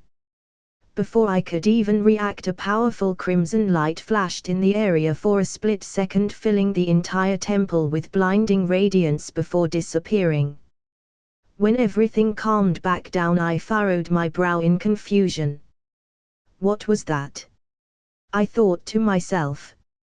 I turned my attention back to the sage, who was sitting completely still on her throne with a complicated emotion on her face. I was about to ask what happened, but she spoke up first. He ha ha ha. Well now, it appears I was too hasty. I had wanted to give you a gift and brand you with a sage mark, but it seems my power is unnecessary for you. I had failed to realize that you already have a capable sage master beside you. I only became more confused as I thought back to the blinding crimson radiance from earlier. Does she mean Senko? I pondered. She noted my confused look and chuckled before popping another cigarette in her mouth and taking a long puff. You wanted to know where Kabuto was. As I made a rude gesture, I will humor your request this once. Walk through the corridor behind me and take the 27th tunnel on the right. You will find him there. I nodded in appreciation and watched as she slowly slithered off into the darkness of one of the many tunnels before making my way down the dark corridor. It wasn't long before I stopped in front of the 27th tunnel entrance. I took a deep breath before walking in. A few minutes later, I took note of a dim light towards the end of the dark pathway. Just as I made it to the end, I was greeted by the sight of a large and spacious cavern that had glowing turquoise-colored stones that decorated the walls and ceiling. It was the only source of light in this place. I took a moment to admire the amazing view, but was snapped out of my thoughts after hearing Kabuto's voice. "Oh, Izaya. I'm surprised you managed to find me. I never expected that anyone would ever be able to discern my location. I stood a few meters away from Kabuto as I looked down at the board with white pebble pieces in front of him. I'm here to stop your reanimation jutsu. Kabuto licked his lips as a giant snake hissed from under his robe. Stop the reanimation. Unfortunately you cannot. This jutsu has no risk. If you kill me then the reanimation still won't stop. I'm afraid you are out of luck. I untied the blindfold covering my eyes at that moment, which caused Kabuto to widen his eyes in shock as I continued on. Well, that isn't true. Every jutsu has a weakness. Certainly there are jutsus that are extremely powerful, however, no matter how powerful a jutsu is, there is always a flaw. After all, jutsus were created in our imagination of them. As we humans are not perfect, so too are our jutsus. Kabuto stared at me with his shocked eyes a while longer before licking his lips and asked in confusion, "Why do you possess the Sharingan?" I suppose there's no longer a need to hide this fact. A very long time ago I was an experimental subject of Orochimaru's. He implanted the Sharingan in my eyes and abandoned me after he thought that I had died. But as you can see, I am alive and well. That is also the reason why I can utilize the wood style. I noted Kabuto's shocked expression once more as he stared at me warily before exclaiming with excitement, "So you are actually an experiment of Lord Orochimaru's? Then that means you rightfully belong to me. After all, I am the one who inherited Orochimaru's will." He. Ha ha ha. What a splendid surprise. You will be my early present and reward for engaging in this war against the 5 great nations. I let out a disappointed sigh at Kabuto's reaction. It appears you aren't very aware of the current situation you are in. Never once has Orochimaru been able to capture me. And I'm currently much stronger now than I was back during the times when he and I fought. I'm not boasting or anything, however, you shouldn't count your chickens before they hatch. Kabuto smirked. We'll see about that. I already told you that you can't kill me or the reanimation jutsu will never cease. I smirked as I pointed to my left Mangekyo. That's fine. I'll just place you under a genjutsu and have you release the technique. I've been saving this eye just for you. Kabuto frowned a bit before smiling sinisterly and mockingly. You tell me your plans so easily. Are you that confident? Just because you possess the Sharingan does not mean that I'll let you cast a genjutsu on me so easily. At this moment another voice spoke as a person walked out from the shadows and stood next to Kabuto. Izaya. You've been a thorn in our side during the entire war. It's time you finally disappear. I frowned as I took note of this new figure. In my past life, if I remembered correctly, there should be 2 of these guys. There's this spiral-faced pattern Zetsu who controlled Yamato's body and another Zetsu with a weird Venus flytrap protrusion from its waist. This spiral face-looking one took over Yamato-sensei's body in order to enhance his wood-style jutsu to inhibit the Allied forces towards the end of the war. Seems he was by Kabuto's side this time. Probably keeping watch over him for a bit. As for the other one, Kabuto licked his lips, interrupting my thoughts as he said, "Unfortunately the odds don't seem to be in your favor." I scoffed at Kabuto's comment. You seem awfully sure of yourself. I turned my attention back at the spiral-faced Zetsu and scowled. Bastard, so this is where you've kept Yamato-sensei all along. Who are you exactly? You look like White Zetsu but different. Kabuto and the spiral-faced being slightly flinched in surprise as it said, "Well, how did you know that I took over his body?" There's no point in telling you. You won't be sticking around anymore anyways after I'm through with you. So, which are you? White Zetsu? Or something else? He laughed before responding. Actually, I am Toby. I've existed since long ago. He, not that you need to know that. Oh, let me guess, you existed since the time of the God Tree, haven't you? Toby widened his eyes in shock. How do you know about that? I told you, didn't I? That you don't need to know since you won't be sticking around for long anyways. I just wanted to confirm if that was the case. And judging by your reaction, it seems to be true. Kabuto, listening nearby, frowned in a bit of confusion since he didn't really understand our conversation. I turned my head and took note of Anko's incapacitated body in the corner of the cave before questioning Kabuto. Anko, did you perhaps absorb Orochimaru's chakra from her curse mark seal? She's still alive. Kabuto smiled more and more. You are incredibly insightful, Izaya-kun. In fact, ever since I first met you, I felt you were different. You possess true skill amongst shinobi and have the intellect to match. Your power of foresight and deduction makes you quite a thorny opponent. However, it makes me look forward to obtaining your body even more. As for why she is still alive, there aren't many who can survive after receiving a cursed seal. She'll make a worthy test subject for me. Without wasting any more time, he placed his hands together, creating 4 giant snakes beside him, and launched them forward to strike me down. I quickly dodged backwards to create some more space between us.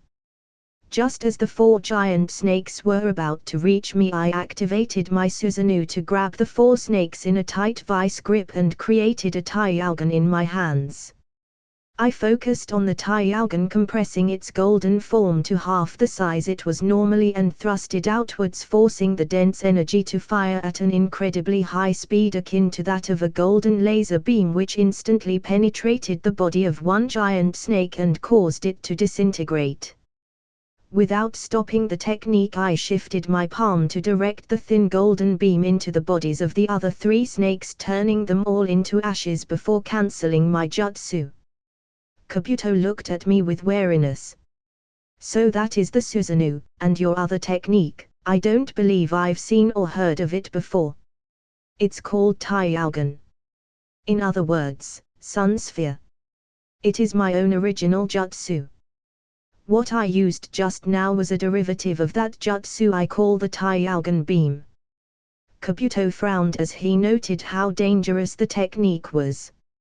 I watched him remove his cloak and show his true appearance and form as a dark shadow was cast over his eyes.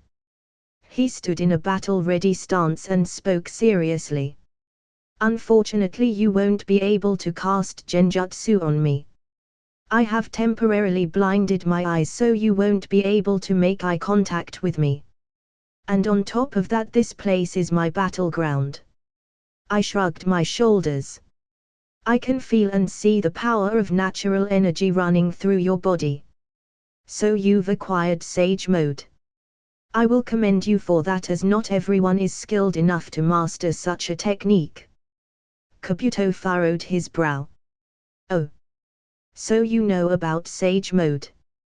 Then you should be aware of how much more powerful one becomes after acquiring this technique, yet you seem rather unfazed.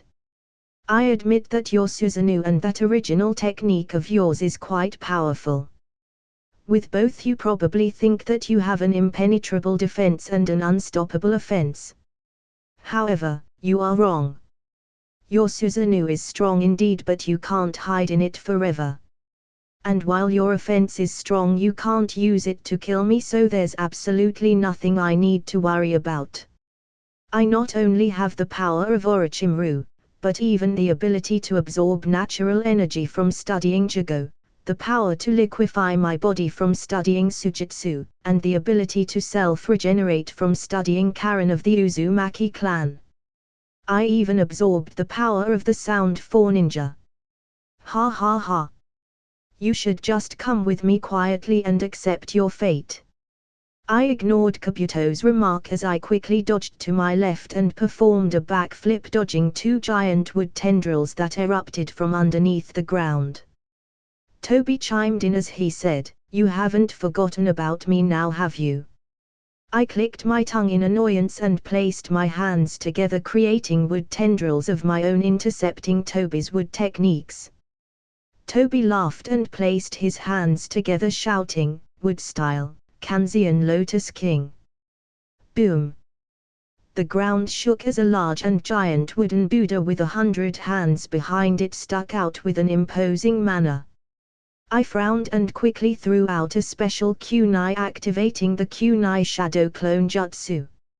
More than 1,000 kunai lay spread out across the giant cave. Kabuto snuck up behind me and struck out with his fist. However, I sensed his presence long ago and sidestepped his attack. Before I could counter-attack, one of the large wooden hands from the wooden Buddha struck down at my head, forcing me to fly away to one of my kunai in the distance. I let out a soft sigh, saying to no one in particular, "Guess I'll deal with Toby first so he can't interfere with my fight against Kabuto." The wooden Buddha struck out with several of its wooden hands, so I countered by forming the snake hand sign and shouted, "Wood style, Advent world of flowering trees." Large wood tendrils erupted from the ground and intercepted the giant wood hands, but it didn't stop there. The wood tendrils continued to spread throughout the cave, forcing Kabuto to constantly shift around to prevent himself from being ensnared, while the wooden Buddha had its movement obstructed from the now dense forest in the cave. Soon after, large red flowers bloomed from several large branches and released some pollen into the air. Kabuto frowned and quickly jumped into the air on top of the tall wooden Buddha's head next to Toby, who praised, "Impressive. You're certainly well accomplished in wood style.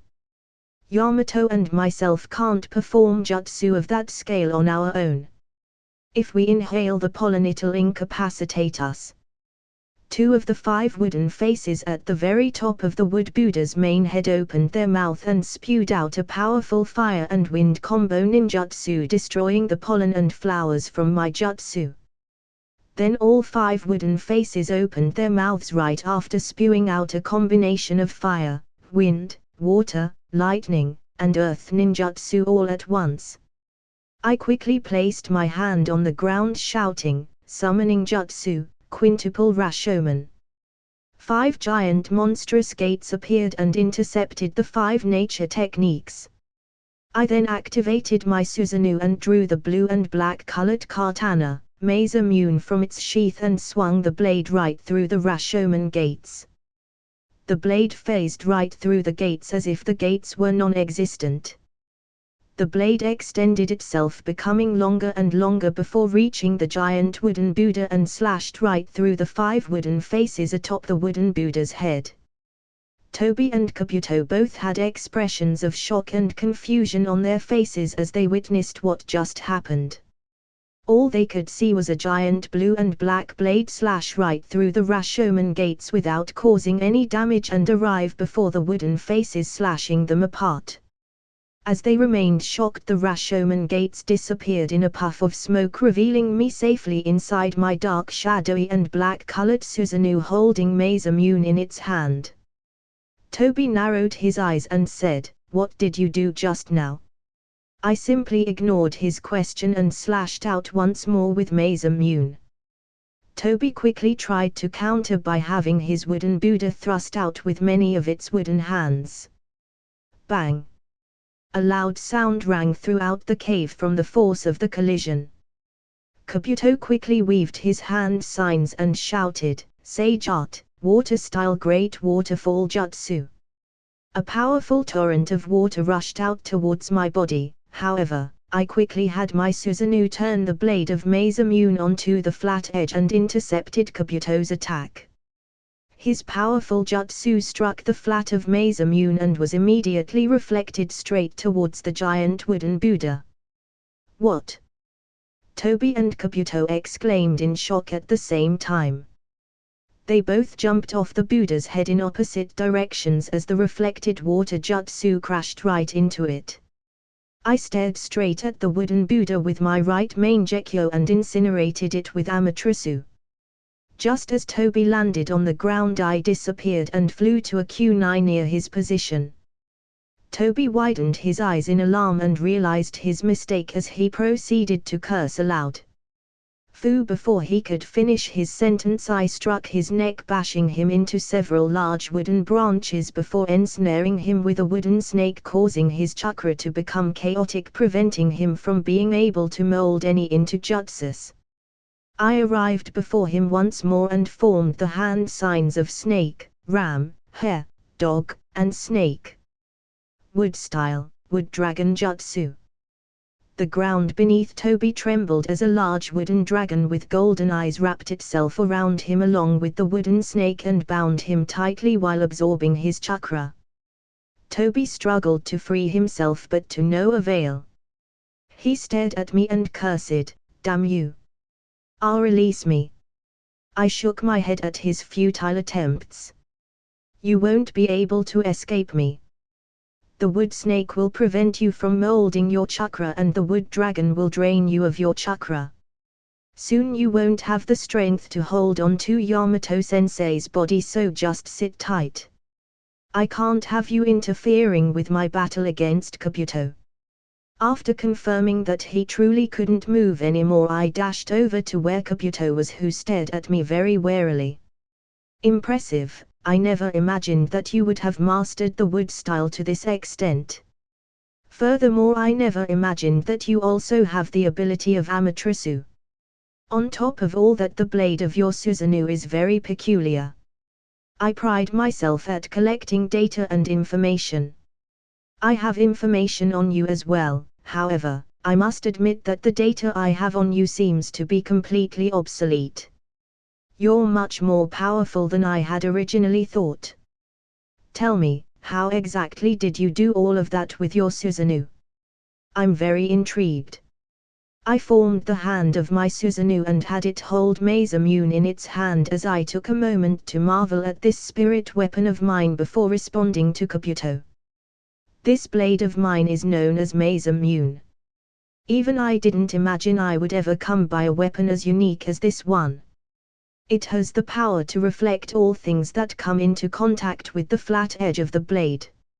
It will not cut anything that I deem as my ally. That is why you saw it phase through the Rashomon gates. It also has the power to extend its length. The only drawback of this weapon is that its attack power is ordinary in strength. But I suppose it also depends on what kind of weapon you compare it with to gauge its attack power as ordinary." Kabuto licked his lips in wonderment. "I wonder how you came by this weapon of yours. If you were able to obtain it, then perhaps, if I defeat you, I can claim this weapon for myself." I stared at Kabuto for a moment, deep in thought, as I contemplated what course of action to take regarding Kabuto's fate. He frowned when he noticed that I didn't take any action against him, so he jumped backwards to create some distance between us before forming his hand signs and shouted, "Sage Art, White Rage Jutsu." Kabuto spit forth a red aura in the shape of a dragon that held a purple pearl in its hand. The moment it coiled around the pearl, it released a loud screech and blinding white light that inhibited my eyesight and ears. He quickly dashed towards me when he took note that his jutsu was effective. As he approached closer and closer to my position, the snake attached to him struck out with its maw in an attempt to incapacitate me. However, just as it got close to my body, I disappeared and flew to a kunai in the distance, prompting Kabuto to stop in his tracks. He turned around to face me as his technique came to an end. I slowly reclimated my sight and hearing to the surroundings, taking note of Kabuto's disappointed look as he said to me, "You truly are a thorny opponent. I remember now that you were a sensory type ninja and an incredibly good one at that. Not only do you possess a powerful offensive and defensive skill, you also possess the flying thunder god jutsu that lets you move around effortless. I had hoped to incapacitate you enough to disrupt your concentration and capture you, but it appears I was a bit too hasty. I simply stared at Kabuto and then thought about Itachi before smiling just a bit. Kabuto. My presence has changed quite a few things from how they were meant to play out. I did my best to guide most things along the path that they were supposed to go. Whether or not I was successful in this matter I do not know, but I'm sure that if it were a certain someone standing here in my place before you now instead of me, they would try and help you regain who you truly are. I watched Kabuto frown in confusion. What do you mean? Kabuto, you said that you inherited Orochimaru's will. But what is it that Orochimaru truly wants? And what is it that you want? Don't confuse the two and call it your own will. TSK. And what would you know? Orochimaru failed to destroy the leaf. Then I will do it instead. Orochimaru wanted to pursue the truth of ninjutsu. He is dead, so I shall do it in his place. All my life I was raised as a spy. In order to become someone who could be trusted, medical ninjutsu was drilled into me. I went from one village to the next spying and pretending to be someone who I was not. Living a life full of lies. I had no friends who knew the real me. No one to call family. I continued to work on suppressing myself. By the time I stopped knowing who I was anymore, the leaf decided to stop trusting me and relieved me of my missions. I worked for the good of Konoha, but all I got in the end was disgrace and dishonor. What has Konoha ever done for me? There is no one who understands anything about me. Less someone like you, Izaya. I took a moment to take in what Kabuto said and let out a soft sigh. Unfortunately, I understand you well, Kabuto. I can't tell you the details, but I understand well what the life of a spy is like. Especially one that works as a spy in the dark. The one thing that is lamentable of your fate is that you didn't have one thing to hold on to even in your darkest of hours. You became a spy without truly knowing what you were fighting for. You only did the tasks you were assigned because that is all you knew. Kabuto, you have been freed from that kind of life though. It may have been harsh, but you no longer need to dwell in the darkness. Learn to accept who you truly are. Not this culmination of mixed things that you obtained from others. The power that you have is all from absorbing the power of others.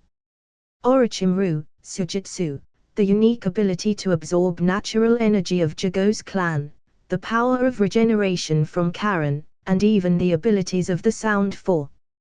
You mistake these things as your own. You mistake Orochimaru's will as your own. Even now your form resembles Orochimaru. It is as if you are trying to become another Orochimaru. Before this battle ends, I will help you reclaim who you truly are. At least, I am sure that is what he would have done. As I said those last words, Itachi's image flashed past my mind as I thought, Itachi, I will fulfill this role for you. Seeing that our conversation wasn't going anywhere productive, Kabuto and I re-engaged in our battle.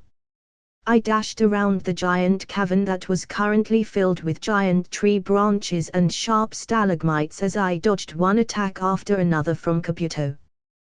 The turquoise glow of the cavern walls was the only source of light given to us, not that either one of us needed it to see. With Kabuto's Sage Mode and my Sharingan on top of my sensory perception, we fought just fine with or without the light. However, the light did help someone else who was also in the cave, hidden away in a small inconspicuous corner observing the fight. It was precisely the original White Zetsu. He squinted his eyes and completely focused on the battle before him, not wanting to miss a single detail. Boom! Bang! Kabuto dodged one of my giant wood-style jutsus and snarled, shouting, "Sage Art, inorganic animation!" The surrounding stalactites and stalagmites warped inwards in an attempt to crush my body, only to crush nothing but air as I flew to a different kunai in the distance. Kabuto scowled. Izaya. On second thought, perhaps I should just kill you. There's still always Sasuke I could take. You're seeming to be a bit more trouble than it's worth to take alive. I took note of his frustration and replied, Kabuto, remember the things that we have talked about. You must acknowledge your true self. One cannot do everything on their own. Those who try to shoulder the burden of everything on their own will eventually fail in the end. Accepting what you can do and what you cannot do. That is how one moves forward. Shut up. You don't understand a single thing about me. Everything I have is my own power. Your words are but the words of a loser. You were nothing more than an experiment of Orochimaru's. And now you will soon be nothing more than an experiment for me. Dead or alive. Kidomaru, Spiral Spider Web Jutsu. The face of Kidomaru appeared on Kabuto's stomach as it spit out a thick giant web impervious to blades. Before it could ensnare me, I focused the power of my left Mangekyo and said, Kunin no Takotakai. The giant web quickly turned into a small tiny web and whizzed by, becoming stuck on the wall behind me. Kabuto quickly formed some hand signs and said, Sage Art, Water Style Water Bullet Jutsu. A powerful stream of water quickly approached me as I quickly countered by activating my Taiyogan beam. The golden dense energy beam collided with Kabuto's powerful sage-powered water style. However, the dense beam of energy slowly began to pierce through Kabuto's technique and rush straight at him, forcing him to dodge to the side to avoid being pierced. As he dodged, the face of Teiya holding a flute appeared on his stomach as he said, Teiya, Demon Flute Chains of Fantasia. As the sound from the flute began to play, I quickly pulled back my fist and shouted, 8 extreme fists, 7th fist of splitting. My right arm lit aglow in a golden light as I punched outwards towards the sound coming from the flute, generating a terrifying force of wind that effectively disrupted the sound traveling on the airwaves, stopping Kabuto's genjutsu from being completed. I appeared behind Kabuto at this moment and with a special kunai, I slashed towards his head, prompting him to dodge sideways. The blade of my kunai missed just by a centimeter, however, I quickly placed my palm on Kabuto's back and marked him with the Flying Thunder God seal. Kabuto stretched out his palm behind him and stabbed his hand right through my chest, only for my body to disappear in a puff of smoke. Kabuto widened his eyes in shock and exclaimed, Shadow Clone. It was at that moment that I flew to his side and slashed with my kunai, which connected with one of Kabuto's horns on his head, cutting it off. Kabuto hurriedly dashed to the side and distanced himself from me, touching the area I cut. I forgot I had these, he said as he rubbed the area of his missing horn for a bit. I smirked as I looked at Kabuto and said, Your fate has been sealed. I watched as Kabuto instantly frowned in wariness and confusion as he replied, What are you talking about? Don't think that you've won just because you got a lucky hit. The figure of a snake Orochimaru appeared on his stomach as it launched in my direction with its maw wide open. Forming the snake hand sign, I said, Wood Style, Silent Strangle Jutsu.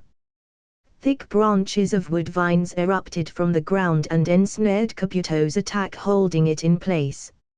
It was at this moment that the mouth of the snake-like Orochimaru opened, revealing Kabuto as he charged forth with great speed, cloaking his hand in chakra, creating a sharp chakra scalpel. Just as he was about to reach me, I shrunk my body to a fifth of my height with the power of my Mangekyo, causing Kabuto to miss his attack. The snake attached to Kabuto's body turned and was about to snag me, but I flew off to one of my kunai in the distance, successfully avoiding his retaliation. Immediately after, I appeared right behind Kabuto as I slashed at his head with my kunai, prompting him to once more dodge to the side and stab me with his hand. I smiled and whispered, "Izanami." His hand pierced through my chest only for my body to disappear in a puff of smoke. Kabuto smirked. "The same trick, huh? Shadow clone again." Not a second later, I teleported to his side and slashed at his head with my kunai. The blade sliced off one of Kabuto's horns as he dashed off to the side to distance himself from me and said, "Heh, nice try," appearing behind me once more and aiming for my head. "It won't work though." I stood there unfazed by Kabuto's words and replied, "Your fate is already in my hands. Thanks to the Uchiha's forbidden jutsu known as Izanami." This prompted Kabuto to smile. "Shall we put that to the test then?" he shouted as he rushed at me with his chakra scalpel while I shrunk in size once more and flew off into the distance before the snake attached on his body could strike me. Kabuto smirked. "Well, this is like déjà vu. Let's end this already."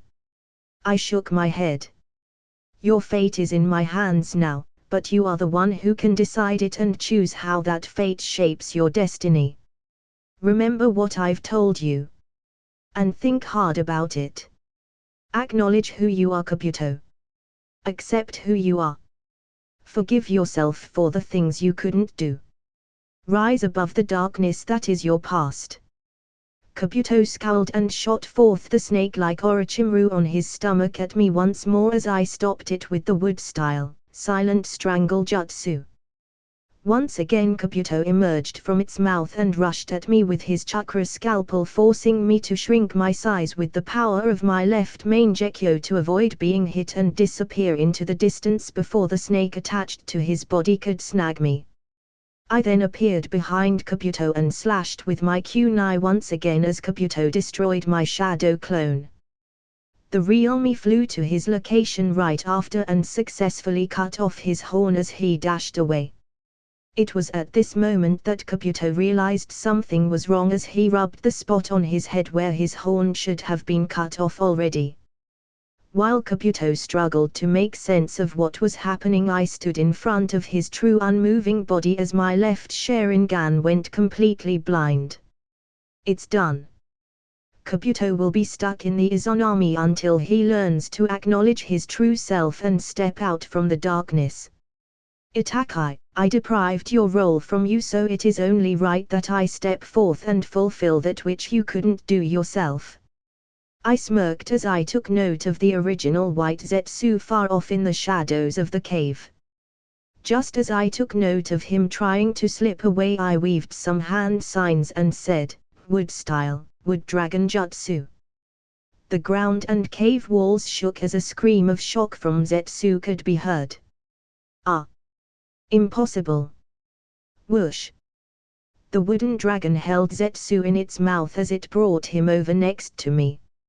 Zetsu stared at me in disbelief. How did you know I was there?" I scoffed at Zetsu. "I knew you were hiding there a while ago. It's true that you would have escaped my notice had it not been for Kabuto. When he used his white rage jutsu, it affected you too.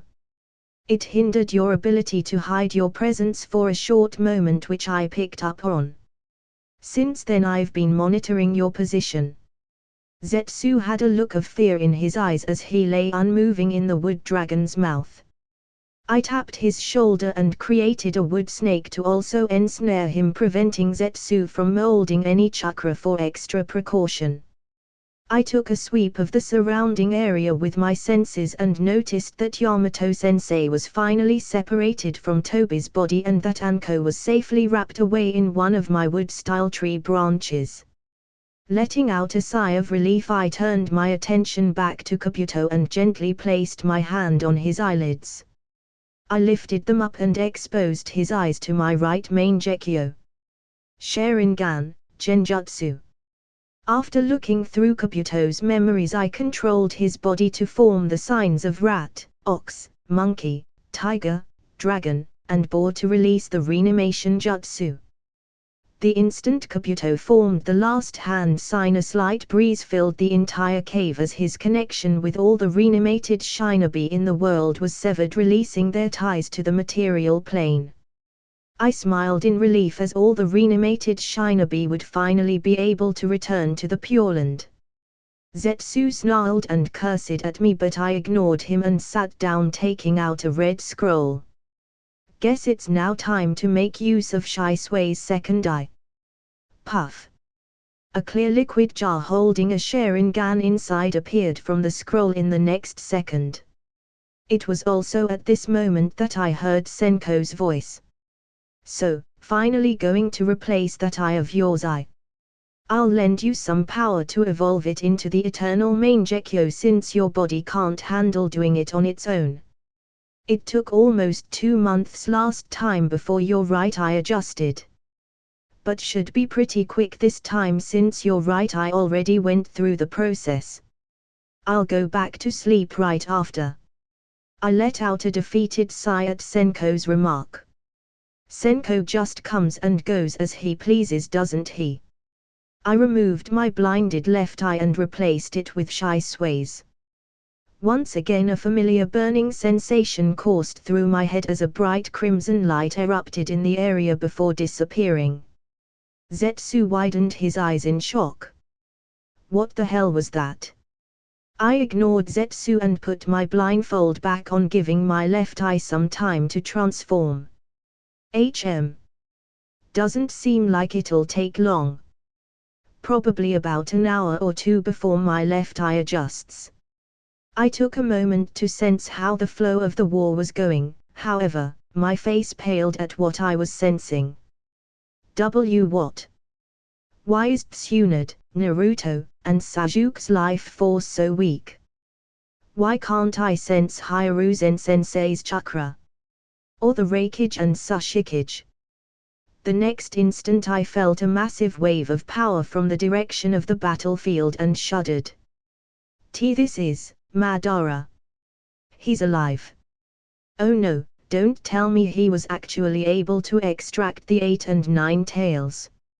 I took a moment to calm down and let out a sigh of relief after sensing that Haku, Kimimaro, and Hanabi were still alive and well. What do?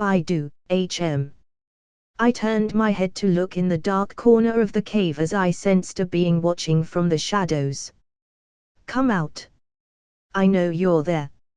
An old and ancient laugh resounded throughout the cave before the old white snake sage slithered out of the dark and into the light. You were able to sense my presence. Impressive. I furrowed my brow. You watched the entire fight, didn't you? She laughed again and nodded. I didn't want to miss out on something as entertaining as that. Besides, your battlefield happened to be inside my home. But what I do is the least of your concerns. I know you also felt the massive wave of power just now. I clenched my fist, knowing she was right, and once again tried to think of my next plan of action. Then it hit me. I glanced up at Kabuto and then the Snake Sage. White Snake Sage, I have a presumptuous request I'd like to make of you. Oh. What is it? Kabuto absorbed Orochimaru's sage chakra from Anko's cursed seal mark. He should still be alive somewhere within Kabuto. I'd like you to revive him. The sage gave me a curious glance. How interesting. You want me to revive Orochimaru? Is he not your enemy? The enemy of my enemy is my friend. If Madara completes his plan, then we'll all suffer. There is something I need Orochimaru to do. She hissed once before replying, I can indeed revive Orochimaru from Kabuto's body. But why should I? I stared at the sage, holding back my frustration and irritation as I thought, is she really going to play around with words at a time like this? After taking a moment to calm my emotions, I replied, I recall that you weren't interested in anything unless it concerned Ryuchi Cave. If Madara succeeds in his goal, then all living beings in the world will come under his control.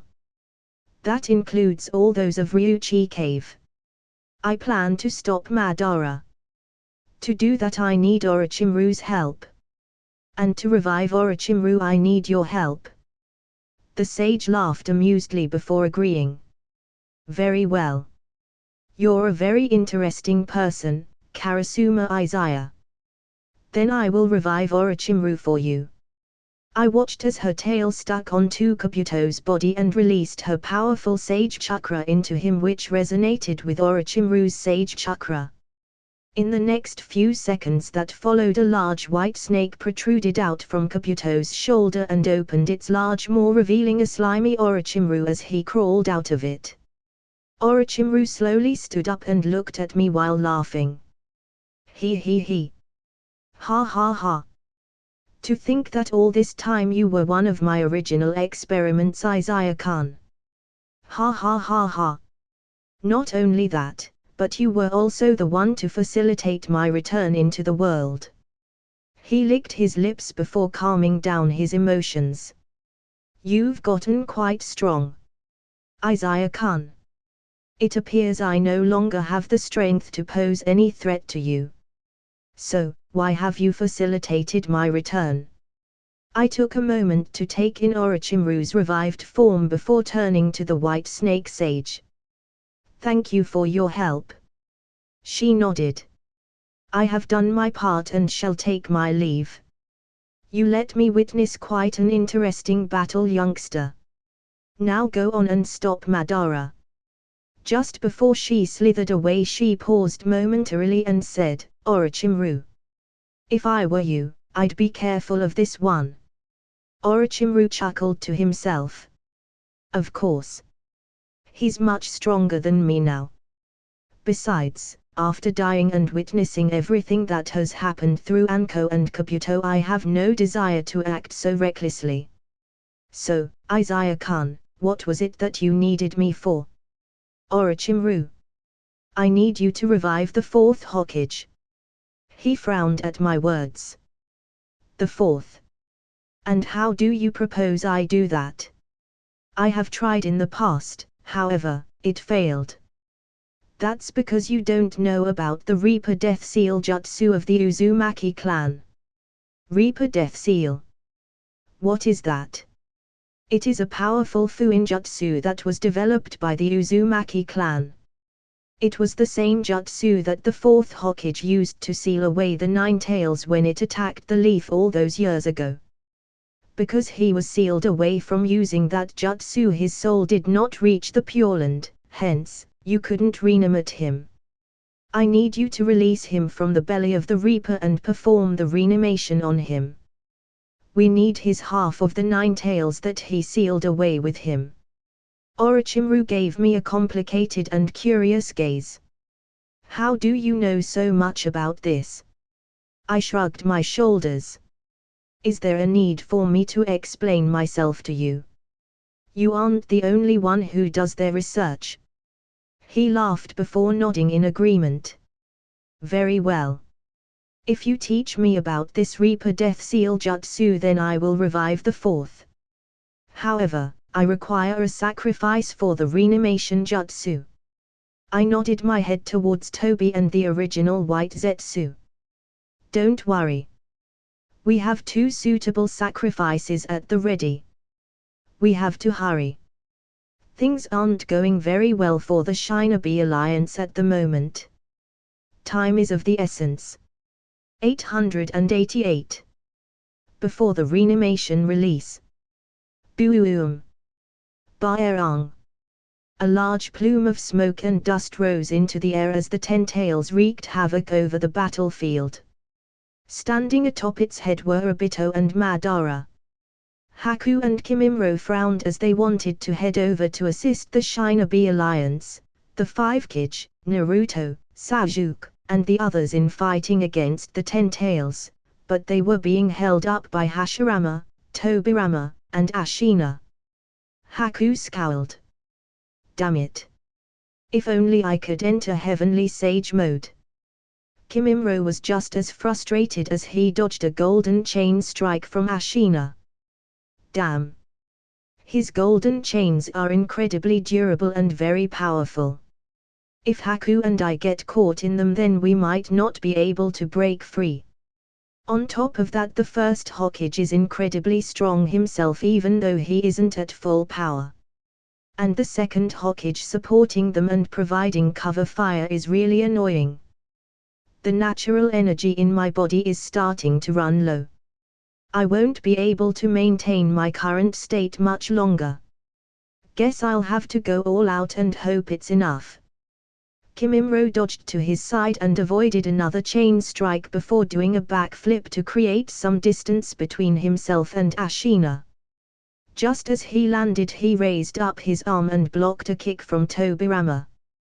Before he could counter, Tobirama flew away next to Ashina.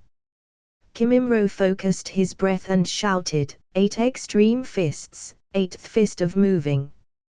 He dashed out and threw a super powerful punch straight at Ashina. Just before his fist was about to connect, Ashina guarded himself by creating a chain wall in front of him. Boom! Kimimro frowned but didn't let up. He quickly punched out with his left fist and shouted, 7th fist of splitting. 6th fist of elevation. 5th fist of striking. 4th fist of swaying. Boom! As the 4th fist made contact with Ashina's chains, it immediately caved in from the force of the strike and blew him several hundreds of meters away into the distance. Swish! Kimimro chased after Ashina's body flying through the air and struck down with his fist, shouting, 3rd fist of entanglement. Just before his fist could make contact, Tobirama arrived behind Ashina's battered form and teleported them both away. Boom! Kimimro's fist ended up striking the ground, creating a giant cavity hundreds of meters deep and wide. Kimimro looked up from his spot and took note of Ashina and Tobirama's body in the distance. He pulled back his fist and shouted, 2nd fist of spinning. Bam! The force from Kimimro's punch was so powerful that even from hundreds of meters away, Ashina and Tobirama were still hit from the air cannon generated from Kimimro's fist. It was such a devastating blow that Ashina and Tobirama's reanimated forms were actually semi-destroyed. Kimimro huffed and panted as he felt the energy drain from his body. Haku was engaged in a fierce fight against Hashirama when he noticed Ashina and Tobirama's semi-destroyed forms, so he quickly disengaged from Hashirama and placed his hands together, shouting, Sage Art, Ice Style Ice Dragon Jutsu. A giant frosty dragon condensed in the air and shot out towards Tobirama and Ashina. Just before it could swallow Tobirama, he flew away with his flying thunder god jutsu, leaving only Ashina, who was successfully captured by Haku. The ice dragon quickly condensed into an icy prison that held Ashina's form inside as Haku arrived next to it and placed a sealing tag on it, sealing him away. After confirming that Ashina was sealed, Haku let out a breath of relief and dashed over to Kimimro. Maro, are you all right? Kimimro nodded as the purple aura that surrounded him earlier slowly disappeared. Maro, what happened? Kimimro slowly stood up with Haku's help before answering him. Remember, I only used the 8th breath of the 9 dragons breathing technique. It's not perfect yet. Only when 9 cycles are used will the technique be completed. I've exhausted all the natural energy I absorbed from using the technique, that's why the aura around me disappeared. Because the technique isn't perfect yet, the length at which I can remain in that form isn't great. At that moment Hashirama and Tobirama arrived before them. Haku, you take on Lord First Hokage. Even though I don't have the natural energy to enhance my power right now, I'm still confident I can stall Lord Second Hokage. Haku nodded. All right, Maro. Be careful. We have to wrap this up quickly and stop Madara and the Ten Tails. As their battle ensued, Madara stood boldly atop the Ten Tails' head, watching Obito use the Ten Tails to deal with the alliance. He smirked silently to himself as he took notice of how weak the link between his reanimated corpse was to the caster of the jutsu. It seems something must be occupying and distracting the caster of the reanimation. If I wanted to, I could break free of their control right now, Madara whispered to himself. Just as he was deep in thought, out of the corner of his eye he noticed a dark shadow emerge behind him, causing him to smile. Finally. It's time. Obito was about to command the Ten Tails to launch another attack when he suddenly felt his movements become restricted. What's going on? He stammered as he glanced at Madara, who was smirking amusedly. Black Zetsu completely attached itself to Obito's body at this moment, while Madara stuck black receiver rods into Obito's body and said, "Obito, since you failed at upholding your part of the deal to have Nagato revive me, you'll have to do so in his stead.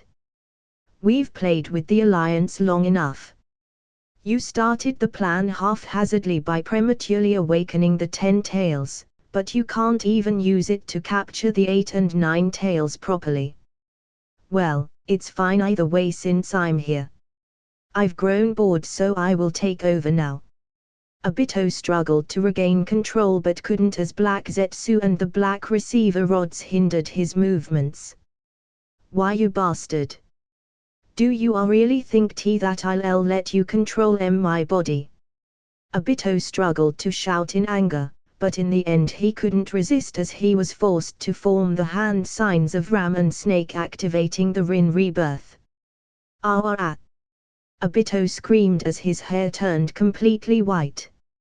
Madara smirked as white steam rose from his body. His reanimated form slowly became flesh and blood, and his fake Rinnegan eyes crumbled away to dust. Madara clenched his fists and smiled, letting out a maniacal laugh.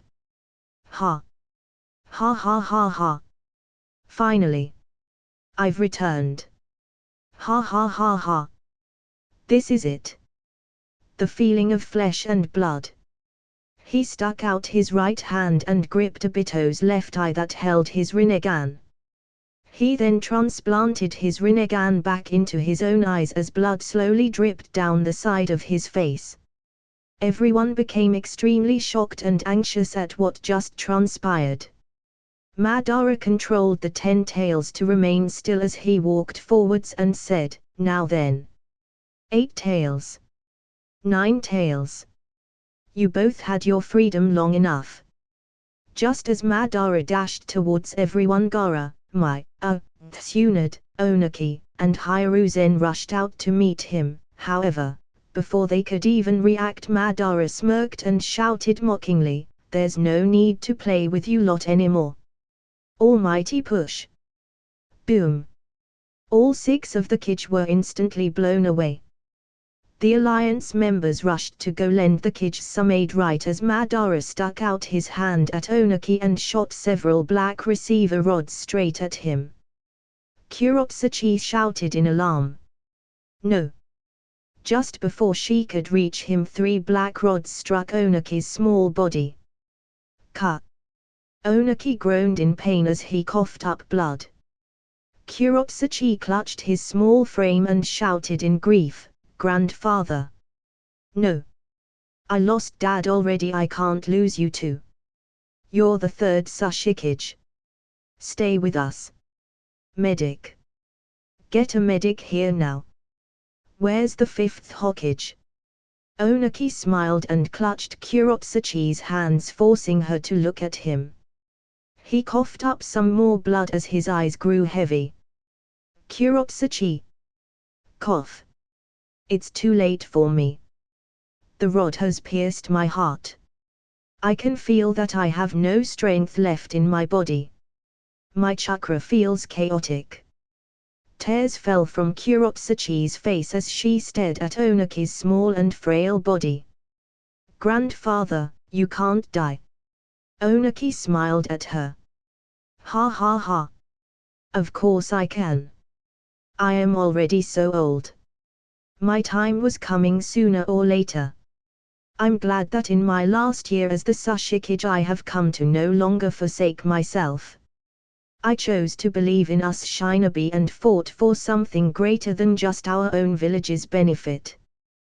Kurotsuchi, my hope is that the world will continue to move towards a path of peace. That we, the 5 great nations, can truly come together and live in harmony. That is what I fought for. I believe that it can be accomplished. Even now we fight together as one. Kurotsuchi, I'm sorry that this is the way I pass on the mantle, but from this moment forth, I name you as my successor. The 4th Sashikage. Pass on the will of stone and help pave the path to peace and harmony. Onaki slowly closed his eyes forever with a smile on his face as he lay still and lifeless in Kurotsuchi's arms. She froze completely still as she held Onaki's small lifeless corpse in her arms. The surrounding ninja that came to help also stood completely silent with looks of despair and sorrow on their faces. Kurotsuchi took a few deep breaths and wiped away her tears before whispering, "Lord Third, I accept your will. I shall carry the title of 4th Sashikage and make you proud." She picked up Onaki's small frame and handed him to her comrade Akatsuchi. "Take care of his body." Akatsuchi nodded in sorrow and silence. At this moment Madara shouted, "Limbo, border jail." Naruto and B were struck by an invisible force causing them to crash into the ground. 2 large purple dragon chains rushed out of the 10 tails' mouth and wrapped around the 8 and 9 tails, pulling them out from Naruto and B. "No!" And Hiruzen shouted. Activated his lightning armor and dashed out at Madara while Hiruzen dashed out with his adamantine staff. Madara scoffed at them and shot out several black receiver rods in their direction. This forced both and Hiruzen to pause and dodge Madara's attack. However, an invisible force stabbed her in the back with several black rods before stabbing him in the heart and kicked him away. Sasuke quickly activated his Susanoo to grab the purple dragon chain that held the 9 tails, but was also soon knocked aside by an invisible force. Just as Madara arrived before Sasuke and stabbed out with a black receiver rod, Hiruzen appeared just in time and blocked the attack. However, the rod pierced straight through Hiruzen's arms and into his heart. Guh! Hiruzen groaned and coughed out blood. Sasuke widened his eyes in alarm and stabbed out with his sword, only to be held in place by some invisible force. Madara smirked and took Sasuke's sword, using it to stab him through the chest. Sasuke's eyes widened in shock and pain as Madara kicked him over by a dying Naruto. All of this occurred so fast that nearly no one had the time to react to what had just happened. Sakura ran as fast as she could to Sasuke while Madara returned to the 10 tails. Sakura knelt down by Sasuke's side with wet tears dripping down her face as she desperately did her best to heal him. "Sasuke-kun! Sasuke-kun, stay with me!" Tsunade was also by Sakura as she tried to heal Naruto's wounds. However, the moment she placed her palms over Naruto's body, she widened her eyes in alarm. "No! Naruto! Stay with me! You can't die!" Tsunade activated her 100 healings mark and channeled its power into Naruto's body in a desperate attempt to keep Naruto's life force flowing. Naruto's vision blurred as he slowly closed his eyes, seeing nothing but darkness, and thought, is this the darkness that the old Toad Sage Gramps told me about in his prophecy? I can't die yet though, I still have to save the other tailed beasts. I still have people I need to protect. I feel so cold. And sleepy." In that moment Naruto completely lost consciousness. However, he felt a slight ripple in his mind and opened his eyes. "Did I die?" The sound of an old laugh resonated in Naruto's mind and said, "Dead? No, it appears not." Naruto widened his eyes in shock and stood up, seeing an old man sitting while floating in the air. "Hey! Where am I? And who are you?" The old man turned to face him. "This is the plane inside your conscience. And I am Otsutsuki Higoromo, also known as the Sage of Six Paths." "Ah. You're the Sage of Six Paths. The sage talked about in legends." Hagoromo nodded as he floated closer to Naruto. "That's right. I am the one who created the ninja creed." Naruto scratched the side of his face in a bit of confusion. "So you were the one who created ninjutsu?" Hagoromo slammed his staff on the ground. "No. Don't confuse the ninja creed with ninjutsu. Ninjutsu has bred hatred and conflict in the world. The ninja creed was supposed to be a way to link everyone together so that they may share their feelings and thoughts with one another to better understand each other by using chakra. However, it has instead been weaponized into ninjutsu. Anyways, I'm impressed that you were able to summon my soul to you. You must have a lot of questions, and there are things that I must entrust you with." Naruto only got more confused. "Entrust? Like what, old Gramps?" "To help you better understand, you must know the past." Naruto let out a long sigh as he stared at the old man. Old Gramps, do you think you can save the story for later? If I'm not dead yet, then I really need to hurry and get back. Something bad might happen while I'm out." Hagoromo also let out a sigh as he stared at Naruto for a moment before responding, "Well, although you are not dead yet, you certainly aren't that far off from being dead. You're currently being forcefully kept alive thanks to the efforts of the fifth Hokage. Unfortunately, Sasuke is also severely injured.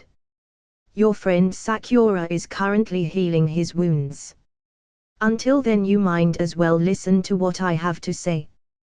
Besides, the things I need to tell you are important and related to Madara."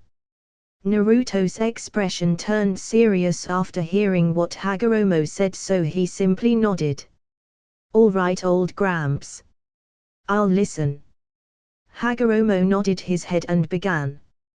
"Long ago, my mother Otsutsuki Kaguya consumed the chakra fruit of this world and attained immeasurable power, subduing this land.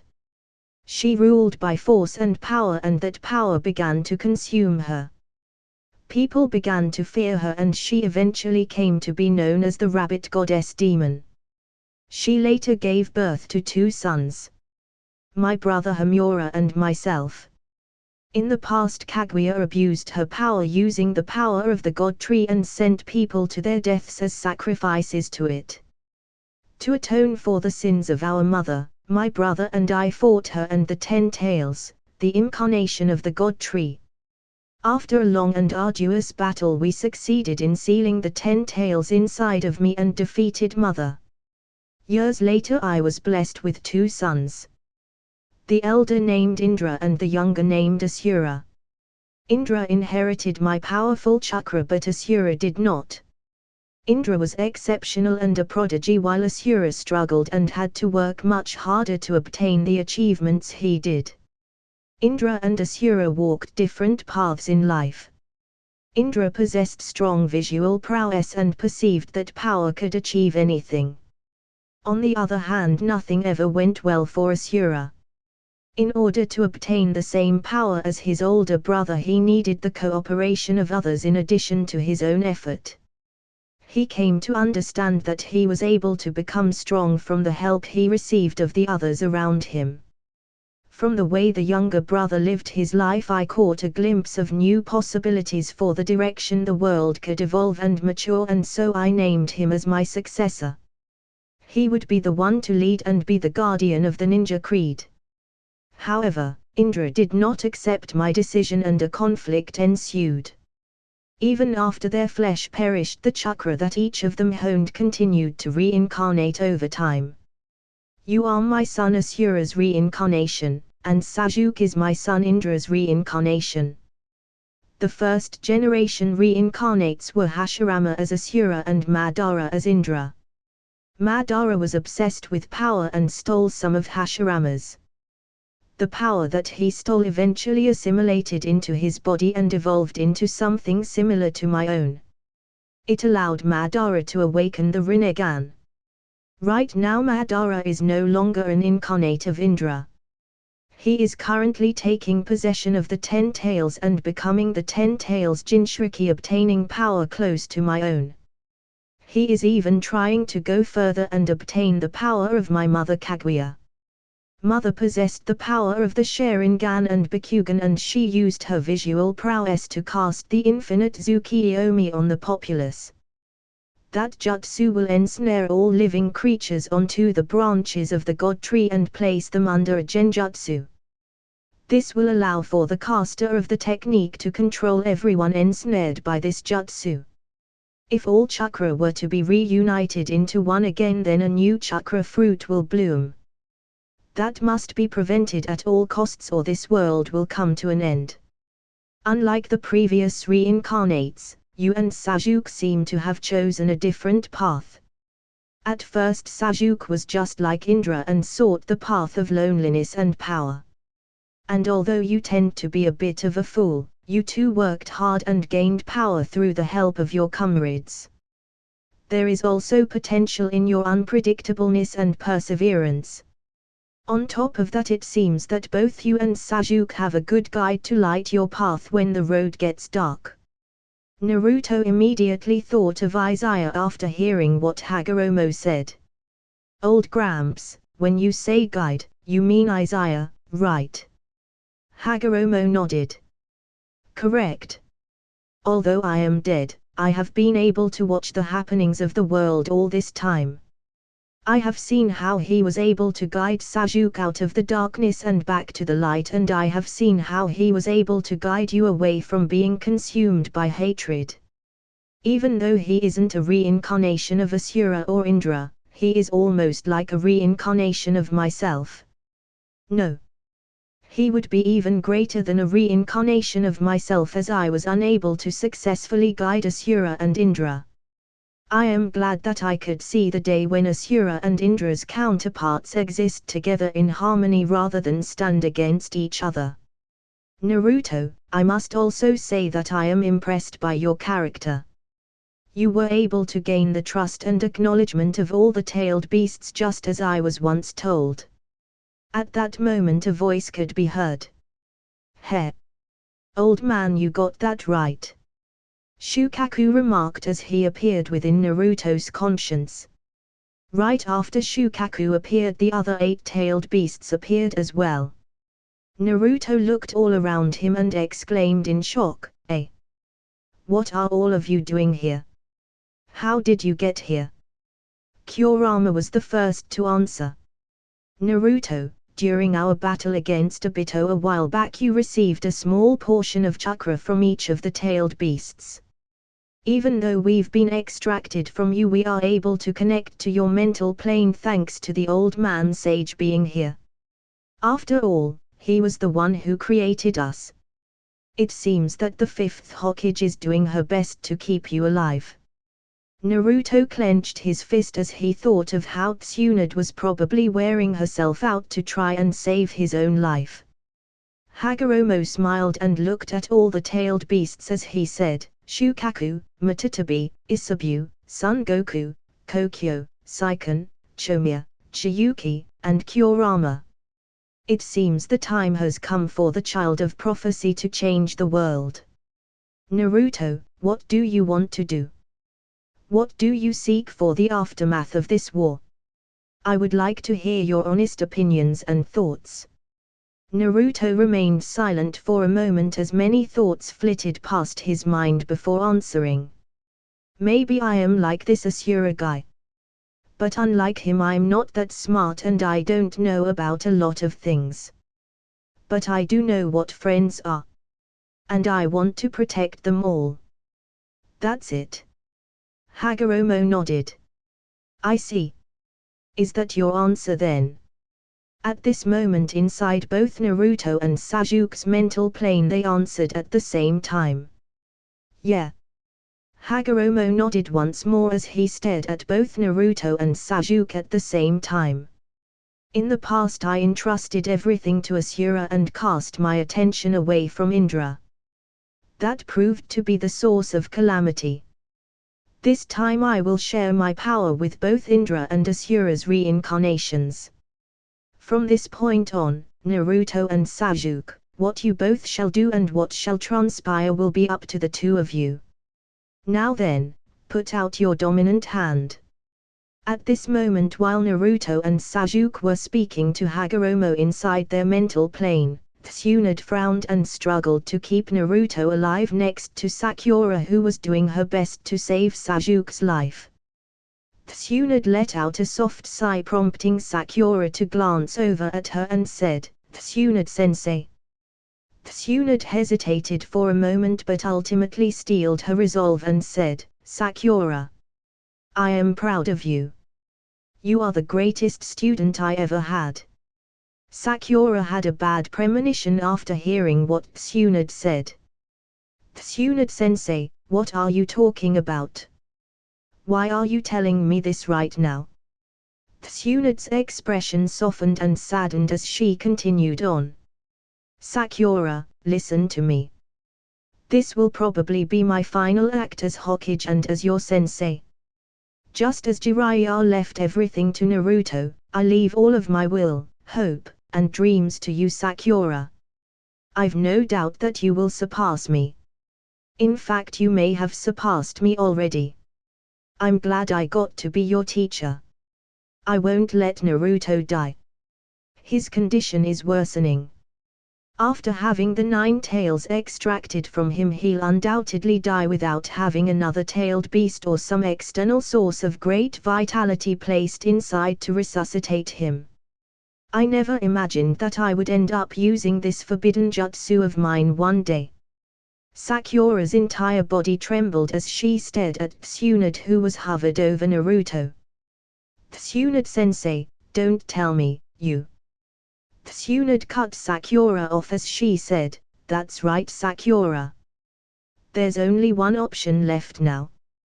Without another tailed beast we can only resuscitate Naruto by flooding his body with an external source of great vitality.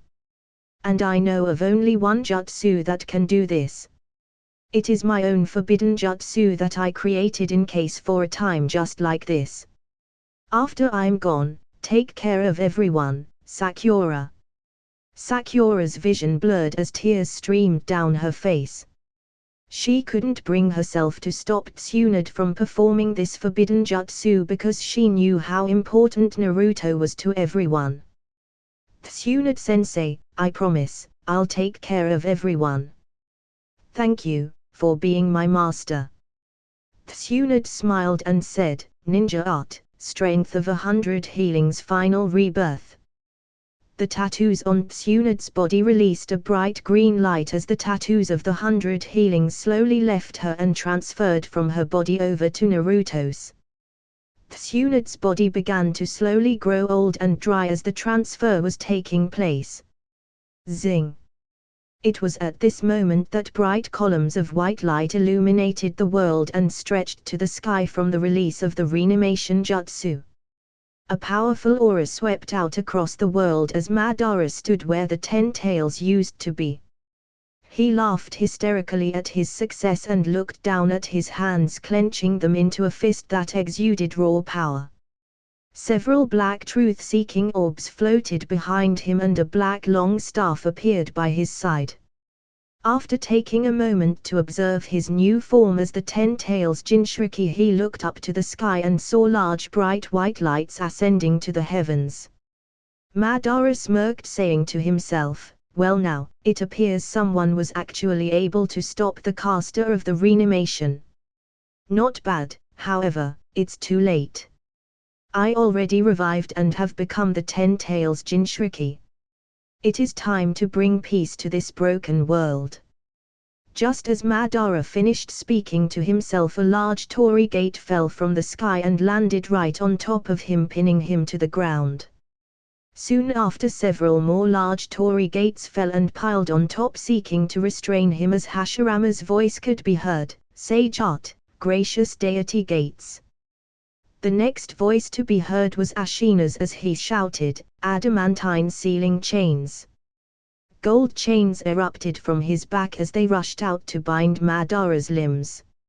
Madara simply scoffed in amusement and flexed his muscles, instantly breaking the chains apart and blowing the torii gates into smithereens. Hashirama, Tobirama, and Ashina frowned at how easily Madara broke free of their techniques. Madara simply stood unmoving as he stared at the remaining 3 reanimated shinobi and smiled. "So, after the reanimation was released, you 3 regained control of your bodies and rescinded the contract seal of the reanimation on your end. I had a feeling that would be the case, but you're all too late. I have already become the 10 Tails Jinchuriki. You 3 don't have the power to stop me anymore." Just as Madara finished talking, he widened his eye in surprise, sensing an attack aimed right at him, and quickly raised up his black staff, blocking a sage-powered ice dragon jutsu. He then quickly jumped up and floated in the air, successfully dodging hundreds of sharp bone protrusions that sprung up from the ground beneath him. Madara turned to his left and saw a disappointed and anxious-looking Haku and Kimimaro. He smirked and praised, "So, you 2 are still alive. Not bad attacks. I had monitored your situation earlier. Didn't you seal away Ashina? Did you unseal him when the reanimation was released so that he could help you all against me? Not a bad idea, but futile." Madara quickly turned his head in Sasuke and Naruto's direction, completely surprised. Those 2 aren't dead yet." At that very moment, Sasuke and Naruto opened their eyes and slowly got back up on their feet with looks of determination on their faces. Sakura breathed out a sigh of relief, but quickly turned to catch Tsunade's frail old frame as her body slowly fell to the ground. Just as Sakura caught her master, a white light quickly appeared and disappeared as it vanished inside of Tsunade's body. In mere moments, Tsunade's old wrinkly body began softening up again into bright, healthy and smooth skin. Sakura looked down in confusion as she witnessed her master, who was supposed to be dead at that moment after using a sacrificial revival jutsu, become reinvigorated with life. Tsunade slowly opened her eyes with a weary look and coughed. She lay still and weak in Sakura's arms, despite no longer looking like an old woman. She looked Sakura in the eye and spoke hoarsely and weakly, "Sakura. It's okay. It seems my time hasn't quite come yet. It appears that Izaya was able to stop Kabuto and release the reanimation jutsu. Thanks to that, I got to meet Dan. He used his ghost transformation jutsu and arrived just in time, sharing his chakra with me. I won't die just yet, but my body is physically exhausted. Don't worry about me. Go. Stop Madara. We can't let him win." Tears streamed down Sakura's face. Her heart pounded hard against her chest as a feeling of warmth and thankfulness erupted inside of her. She simply nodded and slowly laid Tsunade back down on the ground and watched Tsunade close her eyes to rest. Sakura clenched her fist at the memory of how desperate and helpless she felt when she stared at her dying master's form by her side. A surge of power welled up inside her at this instant as she wiped away her tears and walked over to Sasuke and Naruto standing by their side. At that moment, a diamond tattoo appeared on her forehead, showing her mark of the complete 100 healings technique. Sasuke glanced at Sakura and hesitated for a moment. "Sakura." Before he could finish his sentence, Sakura simply nodded and replied, "It's okay, Sasuke-kun. I'm all right. Just now I reached full capacity. I won't sit back behind the lines anymore and watch the people I care about get hurt. Naruto gritted his teeth and stared daggers at Madara as he quickly entered Sage mode and shouted, "That's right. Let's finish this." Madara smirked in contempt. HMPF. So the Hokage sacrificed her life force to save Naruto, and that girl there was able to restore Sasuke. But what can the three of you hope to accomplish? Naruto, you don't even have the power of the tailed beasts inside of you anymore. Naruto scowled and quickly shouted, "Sage Art, Raisin Shuriken." Madara scoffed and threw out a Truth Seeker Orb at Naruto's attack. At that moment Haku appeared in the air and shouted, "Sage Art, Ice-style Freezing Mist Jutsu." A large icy mist filled the air and made its way to Madara, who scoffed and flew off into the distance at great speeds, dodging Haku's attack. Madara quickly performed a sharp turn in the air and shot out towards Haku, but was intercepted by Tobirama, who struck out with a kunai.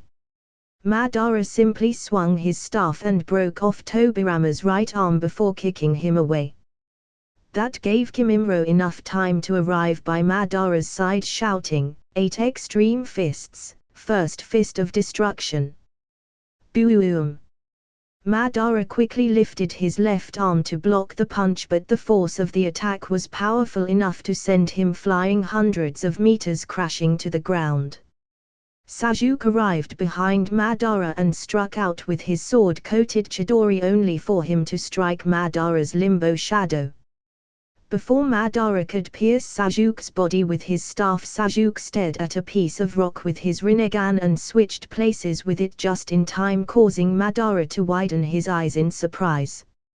Naruto, Sasuke, Hashirama, Tobirama, Ashina, Haku, Kimimaro, and Sakura stood together as they stared warily at Madara. Just as Madara turned to stare back at them, thousands of different kinds of ninjutsu blasted him on the spot from members of the Shinobi Alliance. The blast of all the ninjutsu lasted for a good 10 minutes before everything calmed down again, only the results of the attack left everyone baffled. Madara stood in the same exact spot, completely unscathed and unamused. Shikamaru clicked his tongue as a drop of cold sweat dripped down the side of his forehead and remarked, "What the hell is this guy?" He took a full-on attack from tens of thousands of shinobi, but nothing happened. Tobirama narrowed his eyes and responded, "The Alliance just now used pure ninjutsu. When Haku, Naruto, and my brother attacked, they used senjutsu. Senjutsu seems like it's able to affect him. When Kimimaro attacked, he used taijutsu. It seems like taijutsu is also effective against Madara. Looks like our only options are senjutsu or taijutsu. I'll use my flying thunder god to support everyone as best as I can." Madara stared amusedly at everyone as if he were watching a comedy show. "You all should simply stand down and obey. If you do, then you don't have to die. If you don't, then I'll end your life here and now. Why fight against me when I shall bring about world peace?" Naruto gritted his teeth. "World peace? You're simply deceiving everyone, including yourself. This won't bring peace. Your plan is no different than imprisonment." Madara sneered in response. "Uzumaki Naruto. You always have ridiculous things to say, don't you? Imprisonment? No. What I do will bring freedom." Sasuke ignored both Madara and Naruto as he channeled his Chidori into his katana and rushed out to fight Madara. After exchanging several moves against Madara, Sasuke shouted, "Naruto, forget trying to reason with him. You're only wasting your time. You met with the old sage too, didn't you? We have to work together to stop him." Naruto snapped out of his thoughts after hearing Sasuke's words and got ready to join Sasuke. Ashina furrowed his brow and turned to Naruto. Madara called you Uzumaki Naruto. You are a member of the Uzumaki clan. Naruto nodded. That's right. My mom was from the Uzumaki clan. Ashina smiled and nodded his head in approval. To think that I'd see another Uzumaki again in my lifetime. Senjutsu and Taijutsu work, but perhaps Fuinjutsu works as well. Everyone, help distract Madara for me. I'll use the Fuinjutsu to defeat him. Sasuke narrowed his eyes as he stared at Madara. Fine. We'll try your plan, but we have to be wary of Madara's shadow. Naruto, can you see the other Madara by his side? Naruto shook his head. No. But I can sense it. Sasuke nodded. Then you and I will take care of the shadow Madara while everyone else helps Ashina seal the real Madara away. Everyone nodded in agreement while Madara smirked amusedly. Heh. Do you seriously think you lot stand a chance against me? You should all just stand down obediently and let the reform of the world begin. No matter, since you cling so desperately onto hope, then let me crush the last pieces of hope you have left. Whoosh. Both sides instantly began engaging in a fierce clash. Bang. Boom. Bang. Swish. Madara effortlessly dodged, blocked, parried, and struck as if he were a parent whipping his children. Boom. Tobirama crashed into a large boulder as Hashirama and Ashina crashed into large wooden branches. At that moment Sakura finished healing Kimimro's injuries and chakra. Haku quickly activated the hidden mist jutsu, obscuring Madara's vision. Before Madara knew it, Kimimro appeared once more by his side using the 8th breath of the 9 dragons breathing technique and shouted, 8 extreme fists, first fist of destruction. Boom! Just before his fist could connect against Madara's back, Madara successfully blocked the attack with a truth-seeking shield. However, the force of the punch that was fueled by the power of Sage Chakra was strong enough to just crack the shield. The residual force of the punch was enough to send Madara flying through the air for several dozens of meters. Hashirama quickly used that opportunity to enter Sage mode and created several large Sage-powered wood dragons to ensnare Madara, but Madara easily escaped the technique. He arrived before the allied Shinobi forces and began an immediate massacre. Just as Madara struck out with his fist towards Hinata, Neji and Hanabi quickly arrived before her and successfully blocked Madara's punch. However, the force of the attack sent all 3 of them crashing into a giant boulder. Madara scoffed at their futile attempt to stop him and said condescendingly, "Foolish." Hanabi coughed up blood as she rested against the boulder, and just as Madara was about to turn around she retorted, "Why?" Madara stared at Hanabi, who was seriously injured, and responded, "Why what?" Hanabi glowered at Madara. "Why would you think it foolish to protect someone we care about?" Madara smirked. "Heh. If I had used just a bit more strength in that punch, all 3 of you would have died. You possess the Bakugan and should have been able to see that. If you had used that opportunity to coordinate a strike at my Tenketsus instead, you might have been successful. Although it wouldn't have greatly affected me, you wasted a chance opportunity to weaken me for the sake of saving that girl's life." Hanabi smiled proudly as blood seeped out of the corner of her mouth. "And I would gladly do it all over again. To give my life for someone I care about. Do you even know what that feels like?" Madara recalled his little brother Arjuna from long ago, but quickly snapped out of his thoughts and replied, "I know all too well. You have heart and a seemingly strong will. Even though people like you are the ones who should be able to understand what it is I am trying to do the most, Instead you all refuse to see the good that I will bring to the world and continue to stand against the peace I will bring that prolongs everyone's suffering. People like you should be killed. Then the resistance can end. Before Madara could strike a fatal blow, the second Hokage jumped down from the sky and struck with his kunai. Madara expertly dodged and gripped Tobirama by the throat while Sakura quickly grabbed Hinata, Hanabi, and Neji and dashed out to a safer range. Madara squeezed tighter around Tobirama's neck. Tobirama, you were the one to deal the fatal blow to Arjuna. It's a shame you aren't alive. It's not as satisfying to destroy your reanimated corpse as it would have been your actual live body. Tobirama smirked and gripped onto Madara's arm tightly as he responded, "Heh. Madara, you're too overconfident." Mutually multiplying explosive tags jutsu. Thousands of paper bomb tags floated off of Tobirama's body and completely surrounded Madara as the bombs began to go off, creating a giant explosion for a good 10 minutes. A large cloud of dust erupted in the area, obscuring everyone's vision and prevented them from knowing the results of the second Hokage's attack, but Sasuke quickly shouted, his shadow retreated. Naruto also chimed in, "It's not over yet. I can still feel his chakra."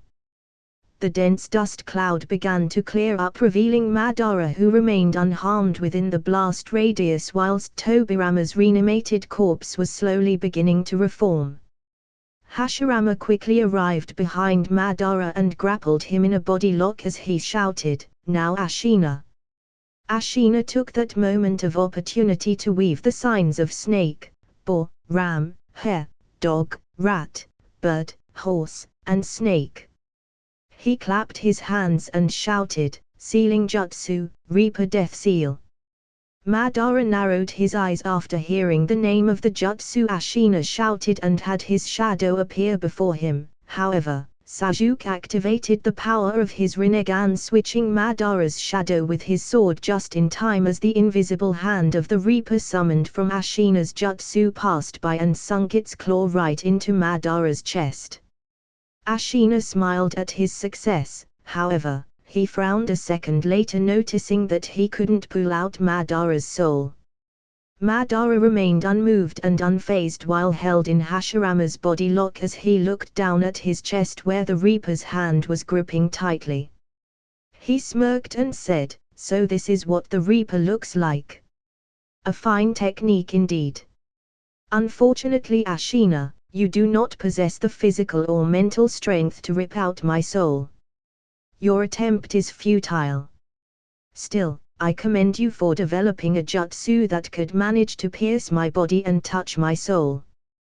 That alone deserves praise." Ashina scowled in the distance and retorted, "I had hoped to take your life with this jutsu. And perhaps you could have before I became the Ten Tails Jinchuriki. The cost of using such a jutsu must be quite high." "The cost is my soul." Madara smirked. "Then you've sacrificed your soul in vain." Ashina gritted his teeth and shook his head. "No. Though I cannot take your life, there is still something I can take from you." Just as Ashina finished his sentence, he mustered all of his strength and willpower and ripped out 9 small pieces of chakra from within Madara's body. "Seal." Ashina gasped as he felt his entire soul go numb. He was slowly losing consciousness as he felt his soul begin to slowly enter the belly of the Reaper. He focused all his mental willpower to hold steadfast on his soul, preventing the Reaper from sealing him away in its belly, and shouted, "Naruto! Come here! Quickly!" Naruto didn't waste any time and quickly arrived before him. "Ashina!" Naruto exclaimed worriedly. Ashina smiled as he gripped Naruto's arm to support his body from falling over. The paper surrounding his reanimated corpse began to slowly crumble away as his soul was continuously being dragged away inside the Reaper. He stared at Naruto in the eyes and spoke in his old and raspy voice full of wisdom and knowledge. Naruto. I'm glad that I was once more able to meet a member of my own clan. I'm glad that to this day and age, the Uzumaki lineage still lives on. The price of using the Reaper Death Seal is the sealing of my own soul inside the belly of the Reaper. I couldn't take Madara with me, but I was able to rip out a small portion of each of the 9-tailed beasts inside of him. They won't do anyone any good if those pieces are sealed inside of the Reaper. Before my soul is completely sealed, let me pass on their power to you. Use it to defeat Madara. Without waiting for Naruto to respond, Ashina placed his palm over Naruto's abdomen and said with his dying breath, "Sealing Jutsu, 8 trigrams seal." A bright light erupted near Ashina's palm, and right as it dissipated, his reanimated corpse was no more. His soul sealed away inside the belly of the Reaper. At the same time that Ashina was transferring the chakra of the tailed beasts into Naruto, Tobirama's body completely reformed only for it to be immobilized by black receiver rods Madara created. He also gripped onto Hashirama and created several black receiver rods to pierce into Hashirama's body, preventing Hashirama from moving, and absorbed the sage chakra inside of him. Ku. You wanted my sage chakra all along, didn't you? Hashirama said in a strained voice. Madara smirked. That's right. Your wood style is essential to my plan. Is that all there is to it? Sage chakra is pretty easy to handle, it seems. He dropped Hashirama's body down to the ground and walked over to where Naruto was, who had regrouped with Sasuke, Haku, and Kimimaro. It seems Ashina was able to return a portion of the tailed beast's chakra to you, Naruto. And your sage chakra feels familiar. You were somehow able to unlock the power of the 6 paths sage chakra. As for you, Sasuke, you somehow awakened the Rinnegan. Haku can utilize Sage Mode and Kimimaro is skilled in Taijutsu. You 4 are an interesting lineup. Only you 4 have a chance to defeat me. Madara then turned his head over to look at the Shinobi Alliance in the distance and scoffed at them. He placed his hands together and said, "Divine, Deep Forest Emergence." The instant Madara activated his jutsu, everyone felt the entire earth shake. Just as Naruto and the others were about to dash out to stop Madara, they were met by hundreds and thousands of large wooden tendrils. Haku jumped backwards and dodged to his left as his hand was slightly grazed by one of the wooden branches. He felt his chakra drain away and was immediately alarmed, so he shouted aloud, "Guys, be careful. The branches can absorb your chakra. It's over if you get trapped." Naruto dodged a few branches and shouted back, "Damn it. What is this jutsu? It's on a completely different scale than the first Hokage's or Izaya's." Sasuke slashed one of the large wood branches in half, responding, "You can't judge Madara by the same standards. He's absorbed the complete 10 tails. The amount of chakra he has is on a different level." The entire ordeal lasted only 5 minutes, but in that time frame the entire world was completely changed. Some people were luckier than others and were able to escape the clutches of the wooden branches, others however weren't. Madara smiled as he floated in the sky looking down at his work. Just as he was admiring his jutsu, Sasuke dashed through the air and slashed down at Madara's neck with his sword. Ting! Sparks flew in the air as Madara intercepted the attack with his black staff. Swish! Madara quickly disengaged from Sasuke and turned his body to parry 2 large bone spears from Kimimaro before quickly diving towards the ground to avoid a sage-powered lava-style Raisin Shuriken and Ice Dragon Jutsu from Naruto and Haku. Just as Kimimaro was about to dash forward and fight Madara in close combat, Naruto yelled out, "Wait! Watch out for Madara's shadow. Before Kimimaro could be struck by Madara's shadow, Sasuke activated his Rinnegan's power and switched places with him, effectively stopping Madara's sneak attack. The four of them continued their fight against Madara for the next few minutes, exchanging several deadly jutsus. However, neither side seemed to be able to gain the upper hand. Just as both sides disengaged momentarily and created some distance between each other, a white Zetsu clone emerged from the ground beneath Madara, who quickly commented, "Finally. Took you long enough, Zetsu." He quickly grabbed the Rinnegan in Zetsu's hand and placed it inside his right eye socket. Zetsu apologized as he responded, Sorry. It takes time, you know. To travel all the way to where Nagato's corpse is and then come all the way back. But you seem to be doing fine anyways. Look, you already became the 10 Tails Jinchuriki. HMPF. Now then. Since I now have both eyes, I'm at full power. Sasuke and Naruto frowned as they noticed that after Madara recovered his remaining eye, the amount of shadows he could create went from 1 to 4. Haku. Kimimaro. Be careful. Now that Madara got his other eye back, there are 4 shadows of Madara instead of 1. Naruto warned. Madara smirked as he stood opposite Naruto and the others and mocked, Naruto. It seems you wasted the chance Ashina gave you. You may have received a portion of chakra from all 9-tailed beasts back, but it was a very small amount. You've already nearly exhausted all of their chakra. What more can you hope to accomplish? And you, Sasuke? You somehow awakened the Rinnegan, but you're nothing more than an infant compared to me. You lack the power of a sage. Haku, you only have the power of a regular sage. Kimimaro, I recognize you as the greatest of all Taijutsu users I have ever encountered, but the strength you possess is not enough to kill me.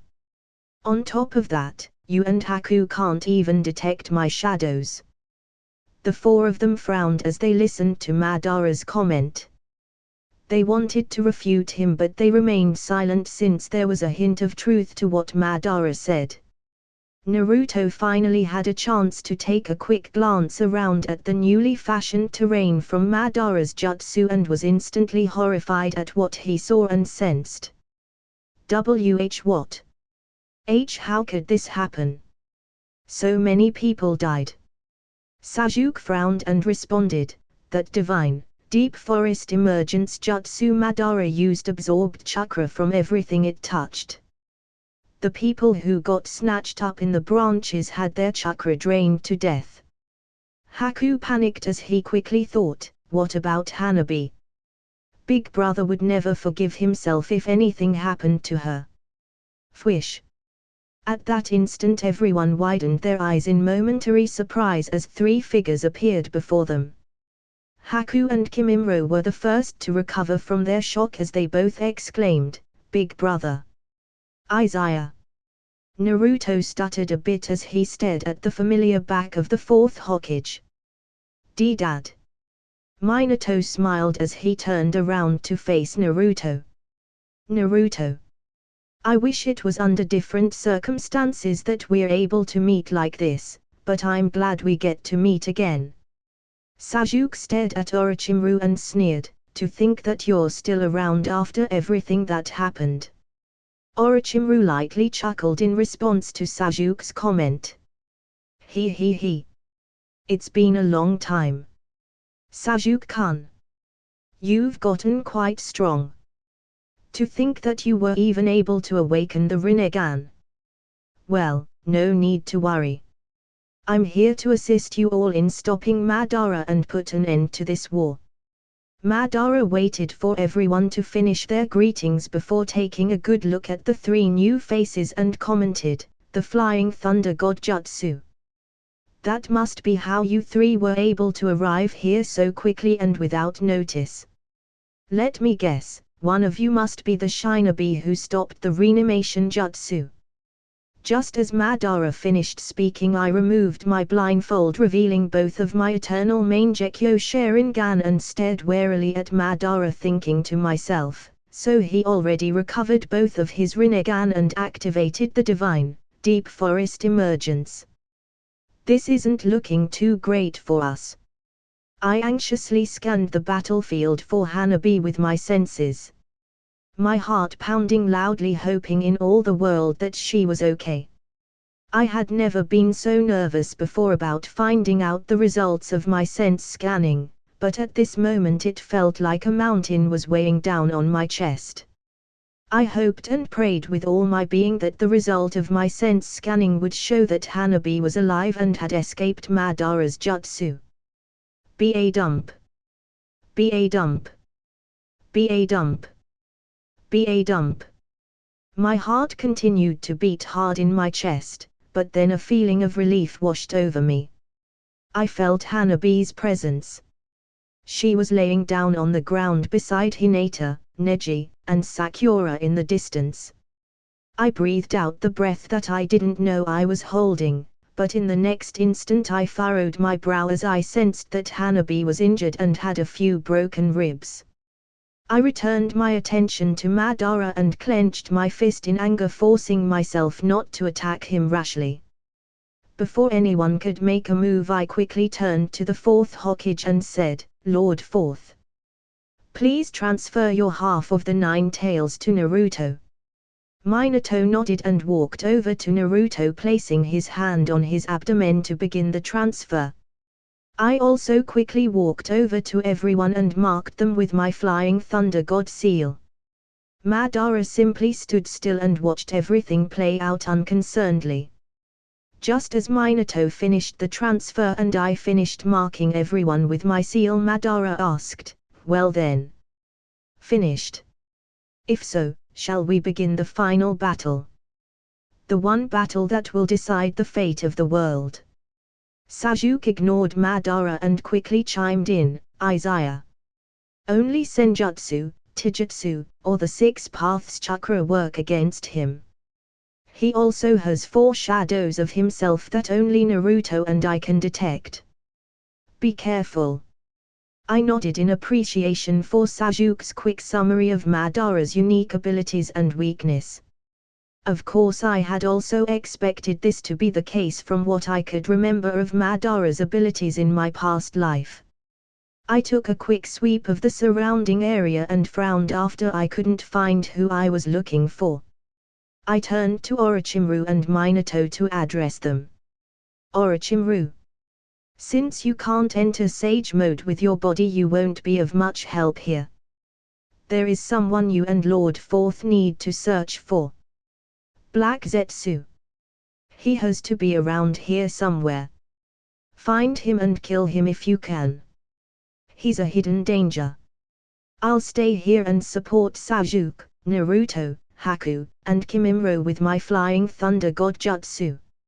Orochimaru widened his eyes in surprise and interest. Black Zetsu. He was never a fighter within the Akatsuki. He specializes in infiltration and information gathering. To think that he's still around. Very well. I'll scour the battlefield for him. Minato nodded and turned to Naruto. Be careful. I can sense how strong Madara is. Even when I was far away. Izaya has already explained everything to me beforehand. I'll trust this battlefield to you. Naruto. I'm proud to be your father. Naruto grinned happily as he felt a new surge of strength growing inside him. Strength fueled from the confirmation of his father's love and acceptance of him.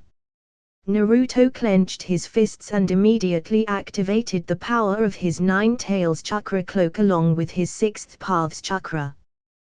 The combination of the two being activated at the same time immediately allowed Naruto to manifest several Black Truth Seeker orbs of his own. Madara narrowed his eyes at Naruto's new transformation and also stared curiously at me. Interesting. The Nine Tails Chakra resonating with the Six Paths Chakra lets Naruto manifest his own Truth Seeker orbs. And curiously enough, it would seem that Sasuke wasn't the only one who awakened the eternal Mangekyo Sharingan. The amount of people who awakened the eternal Mangekyo throughout history can all be counted on one hand. Without wasting any more time with words, Madara dashed towards us with the intent to kill. I frowned and took note of Madara's physical prowess as he arrived before us in less than a second. Bang! Madara swung his staff at Naruto, who transformed one of his Truth Seeker orbs into a black long staff to counter. Sasuke immediately activated his Chidori and struck at Madara's face, to which Madara responded by sidestepping and jumping backwards before Kimimaro could impale him with a sharp bone spear. Haku arrived behind Madara and shouted, "Sage Art, Ice Style Ice Prison Jutsu." Madara quickly placed his hands together and shouted, "Sage Art, Storm Style Fang of Light." A purple laser beam of condensed lightning quickly shot out from his mouth and ripped apart the ice prison as well as Haku's body, which turned into an ice clone. As Madara was temporarily distracted by defending against Haku's attack, I dashed forwards with a palm strike, hoping to mark him with my Flying Thunder God Seal. Madara took note of my approach and threw out a Truth Seeker orb straight at me, to which I responded by creating a shadow clone that quickly intercepted the attack and teleported the orb away with itself. Just as I was about to reach Madara, I disappeared and reappeared next to Sasuke as he used his Rinnegan to replace me with a boulder. It was at that moment that the boulder was instantly crushed into dust in the spot I was just at prior. I frowned. "There was a shadow there, wasn't there?" I said rhetorically. Sasuke nodded. I clicked my tongue and thought, how troublesome. Only Sasuke and Naruto can deal with Madara's shadows. With their Six Paths Chakra they can damage Madara, and Haku can use Senjutsu to deal damage to Madara. Kimimaro can use his advanced Taijutsu techniques to deal damage to Madara as well. I haven't learned any Senjutsu yet, and my body can't bear the burden of the advanced Taijutsu techniques that Maro uses. We have to take down Madara before Black Zetsu turns him into Kaguya. The thing is, I don't see the remnants of the Divine Tree. That means Obito never became the Ten Tails Jinchuriki, and he never summoned the Divine Tree by using the 10 tails. That means Madara has become nearly perfect.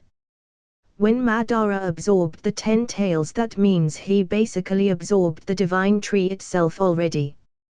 He didn't have to take in the 10 tails and the Divine Tree separately. If Black Zetsu appears, then he'll immediately facilitate the return of Kaguya. That'll be a huge mess. I quickly dodged an attack from Madara, and just as one of Naruto's Rasen Shuriken flew past him, I activated the power of Kyunin Otakotakai, tripling the size of Naruto's attack to ensure it would hit Madara. Madara was instantly shocked at the sudden change and expertly defended himself by switching places with one of his shadows. I quickly activated my Susanoo and had it unsheath Maze Immune to strike him down. Madara responded by raising up his staff and blocking the sword strike. Boom! A huge force of wind was generated from the impact point, causing Madara to become shocked once again. A good blade. For it to make contact with my Truth Seeker staff and not break means that your Susanoo's blade is not an ordinary weapon. What is it? I ignored Madara's comment and kept on striking down at Madara. However, I was inwardly elated as I thought, no way. I tried using my spirit weapon on a whim to see if it would work against Madara, and it actually did. I may not have Senjutsu or overwhelming Taijutsu, but at least Maze Immune has a chance to deal some damage to him. The 5 of us continued to press on our attack as craters upon craters of destruction were formed as evidence of our chaotic battle. As the fight slowly dragged on, we started becoming more accustomed to Madara's attack patterns and began coordinating our attacks better and better, putting more and more pressure on Madara. However, this also worked against us as Madara also started to become more and more accustomed to his newfound power as well.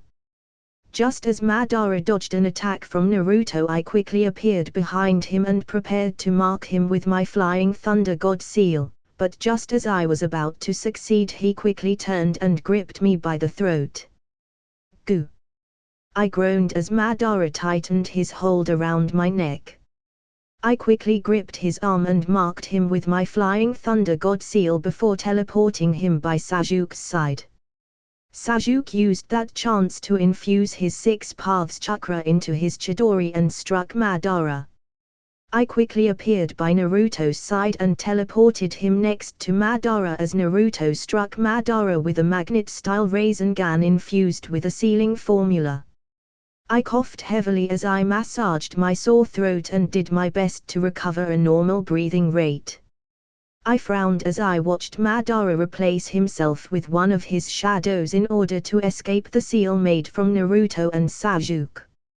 Madara flew into the air out of our reach and lifted his hand towards the sky, condensing several tens of black masses of gravity cores, and said, "You lot are very skilled to have lasted this long against me. You 5 are stronger than the 5 Kage. However, I've delayed long enough." Catastrophic planetary devastation. In but mere moments the ground all around us was ripped apart and floated into the sky around the dense gravity cores, forming several tens of large meteorites as they began falling back down towards us with incredible speed. Naruto quickly formed several large-tailed beast bomb Rasen shurikens to destroy the meteorites, while Sasuke activated his perfect Susanoo to slice the meteorites apart. I gritted my teeth as I had a feeling that Madara was about to activate the infinite Tsukuyomi, so I quickly activated the Flying Thunder God and teleported to Madara's side. Right as I appeared, he struck out with a black receiver rod. Just before it could hit me, I activated the power of my left Mangekyo and shrunk down to a small fraction of my true size, successfully avoiding the attack. As I prepared my next move, Madara smirked and shouted, "Almighty push!" I widened my eyes in alarm and cursed as I was instantly pushed back down towards the ground. Damn it! Madara looked down at his arm and noticed a sealing mark imprinted on it. He smirked to himself. He placed a Flying Thunder God seal on me without me noticing. Impressive. His hands glowed a light green color as he sliced off his arm without batting an eye. In mere seconds his body regenerated and formed another arm good as new. He then proceeded to fly higher and higher as he approached the moon and ripped off his horns, revealing a third eye containing a red-colored Rin Sharingan. Ha ha ha ha. Now, become one with me. Infinite Tsukuyomi. Activate.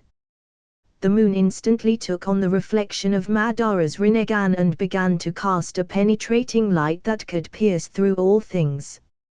As I fell back down to the ground, I took note of Madara's Rin Sharingan being reflected off of the moon. Damn it! I cursed aloud as the light from the moon began to shine down upon the entire world. I looked over to where Sasuke, Naruto, Haku, and Kimimaro were gathered as Sasuke's perfect Susanoo quickly shielded them from the light of the infinite Tsukuyomi. I gritted my teeth in frustration as the image of Hanabi surfaced in my mind. I'm sorry, Hanabi. Just hang in there for a little while longer. Before I could succumb to the effects of the infinite Tsukuyomi, I quickly teleported to Sasuke's side, safely inside of his perfect Susanoo. Sasuke turned to look at my disheveled form and commented, "You made it." Naruto quickly chimed in, "What's going on? We've got to stop Madara. Sasuke, let us out." Sasuke shook his head. "No. Madara activated the infinite Tsukuyomi. The light from his jutsu can penetrate through all shadows and objects. Everyone in the outside world is currently being placed under his genjutsu. Only the power of my Rinnegan can counter his jutsu. Naruto, I know you met with the Sage of Six Paths and received a portion of his power. You wield half of his sealing jutsu and I wield the other half. If you or I are defeated, then that'll truly be the end of the world. So for now just sit tight. We have to wait for Madara's jutsu to pass before we can re-engage him. Naruto gritted his teeth in frustration but said no more. I also clenched my fist in anxiousness as I thought, damn. The final step to reviving Kaguya has been completed. With the infinite Tsukuyomi in place, everyone will be ensnared by the divine, deep forest emergence technique. The only missing link is Black Zetsu, who only needs to facilitate Kaguya's return by sacrificing Madara. And we're all just sitting ducks here. Haku started pacing back and forth as he said, there has to be something we can do, right? We can't just sit around here and wait as everyone gets trapped in Madara's jutsu, do we? I let out a frustrated sigh as I took a seat on the ground. Unfortunately, we can't do anything right now. Only the power of the Rinnegan can resist the light of the infinite Tsukuyomi. Which means only Sasuke can move about freely to fight against Madara, but we need Sasuke Susanoo to remain and shield us from the light. Especially Naruto, since Naruto is crucial to defeating Madara. The only thing we can do right now is rest and recover as much strength as we can so we can be prepared to face Madara once his jutsu passes. Everyone frowned at how powerless we all were at that moment but began to focus on recovering as much strength as we could. Madara stared down at the world and smiled at his success, only to be surprised when he saw Sasuke Susanoo acting as a protective shield against his jutsu. Oh! The light of the infinite Tsukuyomi can't penetrate through Sasuke Susanoo. Is it because he possesses the Rinnegan as well? The seconds turned into minutes and minutes into hours. The five of us sat in complete and utter silence in the dark as we waited and waited and waited until finally, Sasuke stood up. Get ready. The time limit of his jutsu is about to end. We all nodded and prepared to re-engage in a fierce battle. The light from the moon slowly became dimmer and dimmer and dimmer until finally, the light of the infinite Tsukuyomi ceased. No later than the moment that the last light of the jutsu dissipated did Sasuke release his Susanoo and the five of us prepared to charge towards Madara. Madara smirked in amusement as he floated back down to the ground in the distance and commented, "You five are quite troublesome. But there are only 5 of you left in the world. I, the savior of this world, shall be the one to dispose of you." Sasuke narrowed his eyes as he said, "Be careful. His 4 shadows have us surrounded." Madara stood unamused as he commented, "I won't allow you all to do anything anymore. I have just severed the karmic cycle of this world and freed humankind from their suffering and pain." Naruto clenched his fist and shouted, "But this is all just a lie." Madara scoffed at him. "Naruto, you are the one interfering with everyone's happiness. Just look at this world now. All fighting between shinobi has ceased. I have transformed hell into heaven. I've corrected the first Hokage, Hashirama's mistake. He tried to reform the world but ultimately failed. He and I had the same goals at the beginning and even worked together. We tried to change the shinobi world that sent out their own children into war.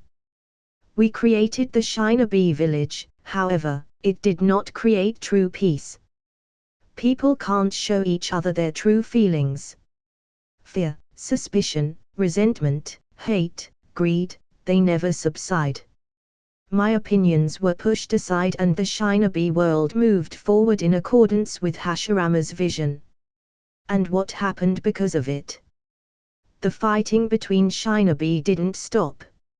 Instead, establishing ninja villages increased the military power of shinobi and created great world wars leading to countless lives lost. The First Great Ninja War. The Second Great Ninja War. The Third Great Ninja War. The fighting never ended. That is the legacy Hashirama left behind. Although I admit that I triggered the Fourth Great Ninja War, I did attempt to have things end peacefully if you all just handed over the tailed beasts. Right now everyone is inside the divine tree dreaming of their own idyllic world. Is this your version of world peace? You're only deceiving people. Sasuke remarked. Madara simply smiled. I only wish to be the savior that ends the long history of fighting amongst shinobi. Just know this, the fighting is over. As Madara was speaking about his vision and dreams, I frantically did my best to sense for Black Zetsu's presence but couldn't detect him at all, which made me panic a little inside. Just as I prepared to attack Madara, a shadow appeared behind him and stabbed him through the heart. No! I mentally screamed. He was hidden in Madara's shadow this entire time. Everyone was shocked at the scene playing out before us as Black Zetsu said, "You're wrong, Madara. You are not the savior.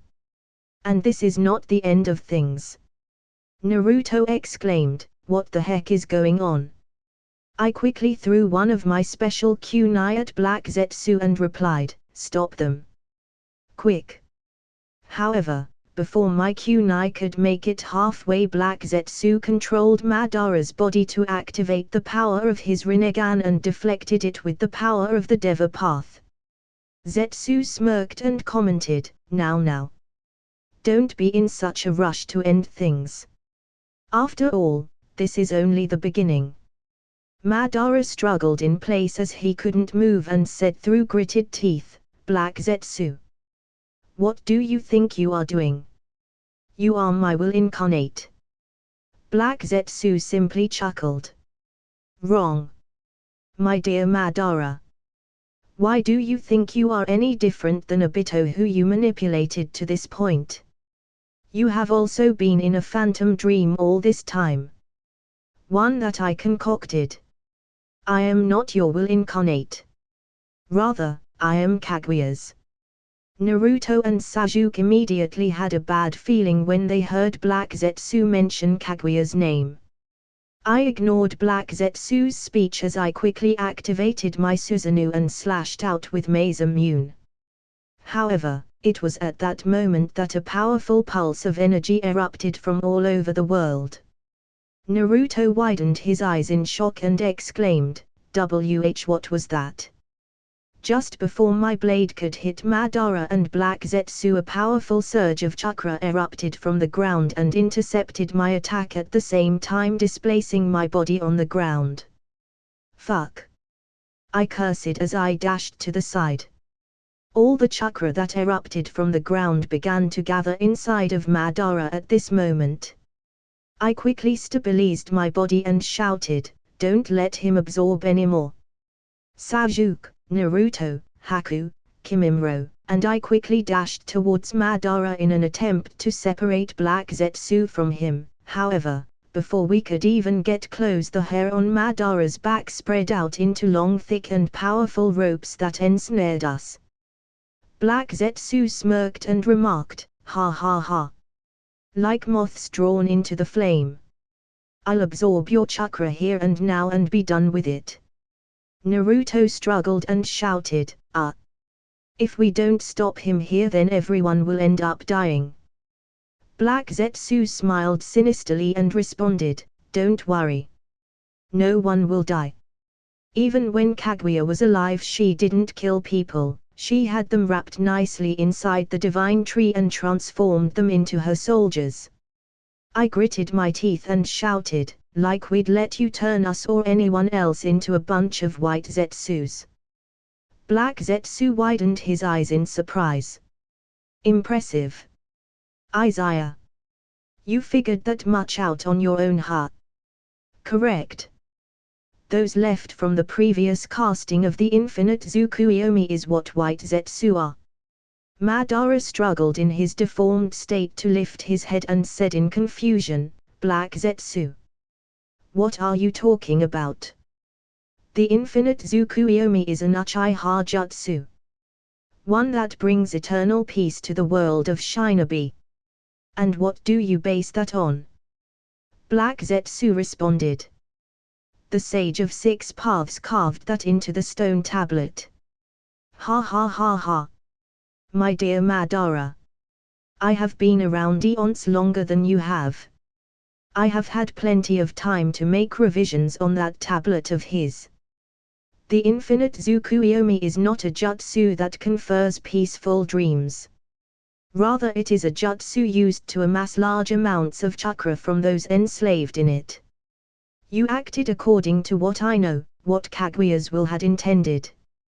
Just as you used Obito as a pawn, you too were merely a pawn. A pawn for Kaguya's revival. At this moment Madara's body swelled into an enormous size as the five of us were still gripped tightly in Madara's long white hair. I struggled as I shouted, we need to distance ourselves quickly. Sasuke quickly replaced himself with a rock using the power of his Rinnegan while I quickly teleported out by Naruto, Haku, and Kimimro's side, effectively teleporting them out to safety one by one. Just as we all escaped, Madara's bloated body shrunk down and all the chakra in the surrounding area calmed down as it was finally completely absorbed. In Madara's place was a woman with two horns and long flowing white hair that reached the ground. She floated in place a few feet above the ground as she stared at us with her Bakugan in indifference. Sasuke furrowed his brow as he said, that is, Otsutsuki, Kaguya. Naruto widened his eyes in shock. That is, the one the old Gramps sage talked about. Haku and Kimimro frowned as they could sense just how otherworldly powerful this woman in front of them was. Kaguya floated closer ever so slowly as she stared at Naruto and Sasuke. These two are Hagoromo and Homura's, no. Rather they are Indra and Asura's. She stared at Naruto's right palm with a tattoo of a sun on it and Sasuke's left hand which had the tattoo of a moon on it. So, it was Hagoromo who gave them the sealing formula. She then took a quick glance at Kimimro and with a bit of a surprised look she whispered aloud, interesting. Homura's bloodline is it? Haku gritted his teeth and asked, what's our next plan of action? Before anyone could respond Kaguya chimed in. You Shinobi know nothing of the true meaning of chakra. This place, this land, it is my precious nursery. I won't let it be damaged any further. Let us stop fighting, here that is. In a mere instant the five of us found ourselves in an entirely different dimension inside a large cave filled with deadly lava beneath us. Kaguya watched as all of us began falling to the bottom.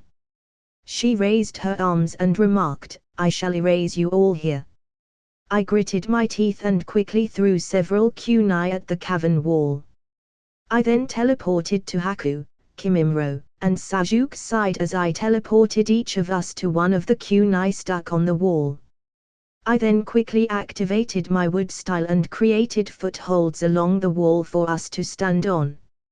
Naruto had already learned that he could fly during his fight against Madara, so he simply floated in the air and steadied his mind as he took a good look around him. Kaguya widened her eyes in a bit of surprise and remarked, HMPF. Futile. I narrowed my eyes in complete focus as I stared over at Kaguya and said, Naruto. Sasuke. You both received some sort of power from the Six Paths, right? Sasuke nodded. Yeah. Only Naruto's light style and my shadow style can seal her away. At that moment Kaguya shot forth hundreds and thousands of her white senbon hair needles our way with incredible speed.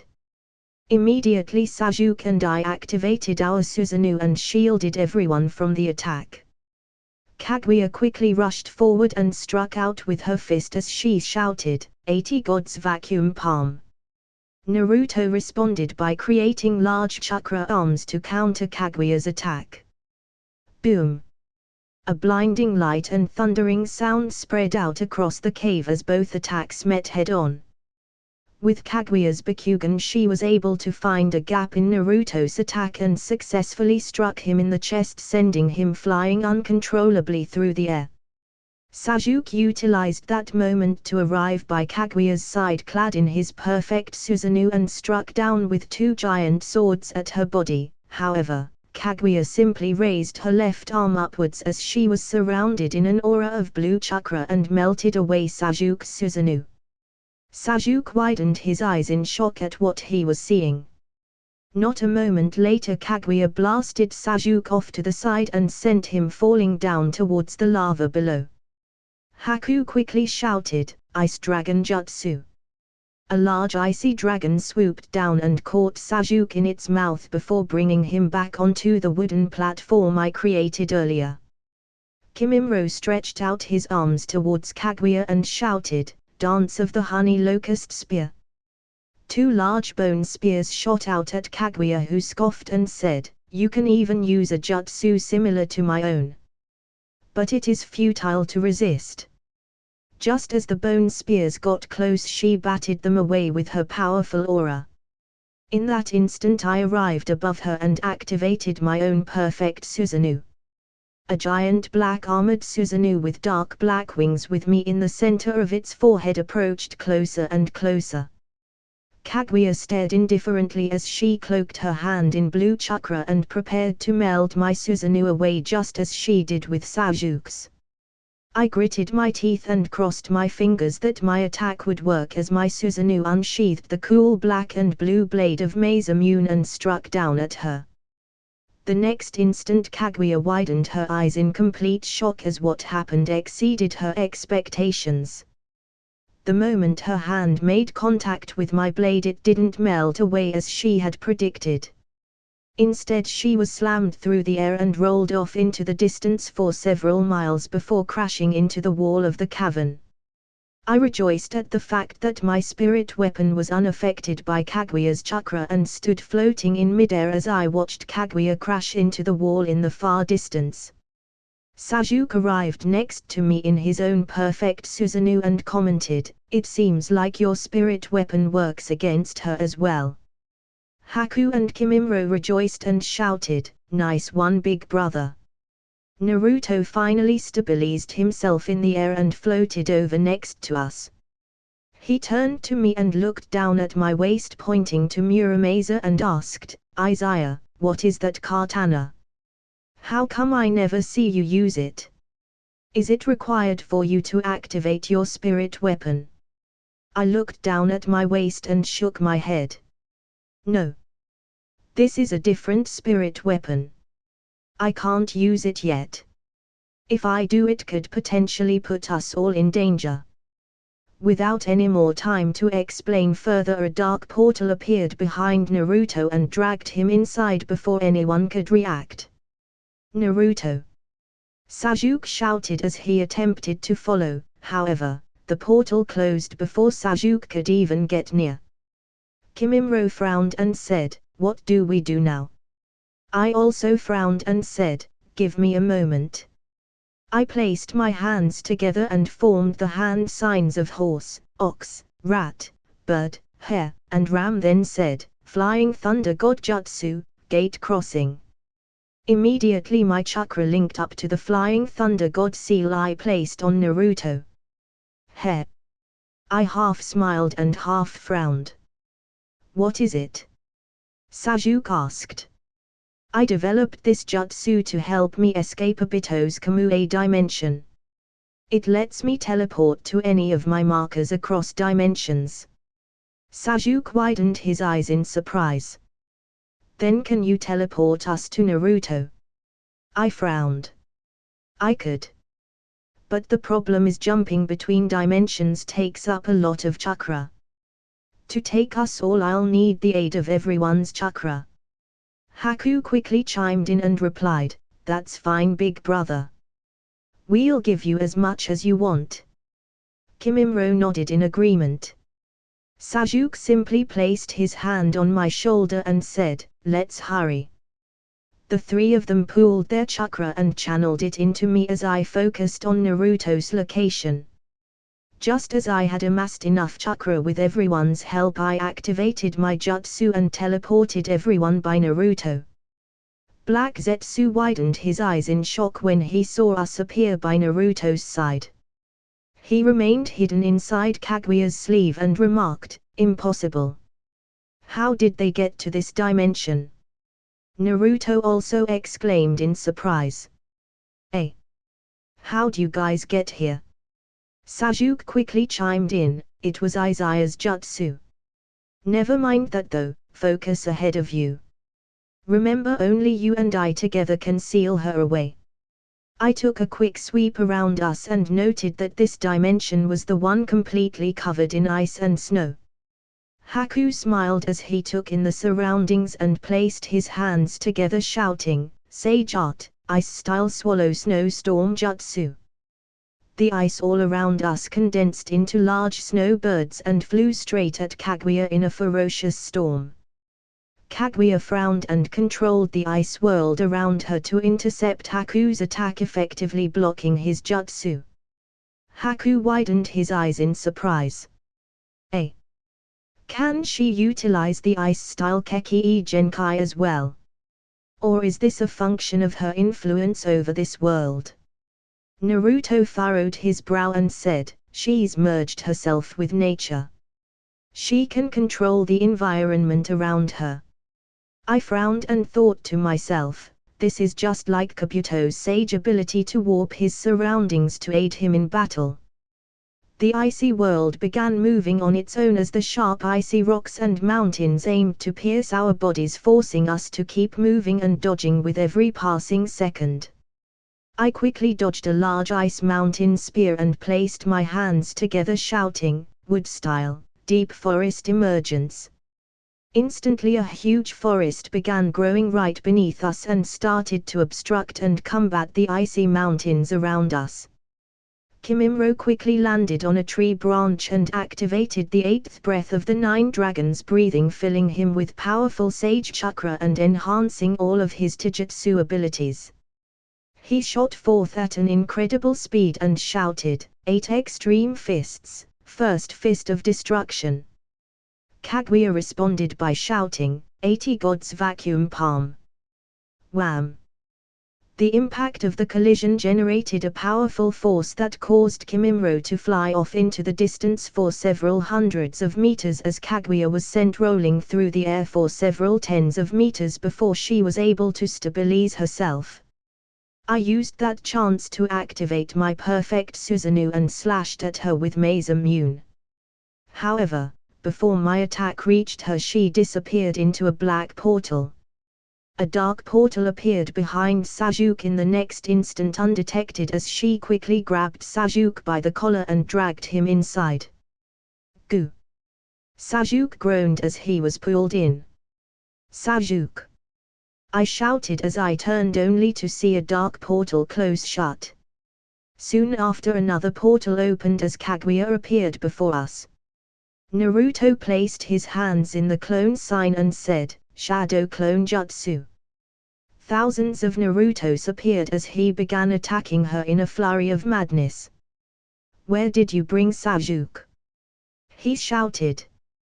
Kaguya dodged, parried, and defended as she created long ash-colored bones from her hands and began destroying Naruto's clones one by one.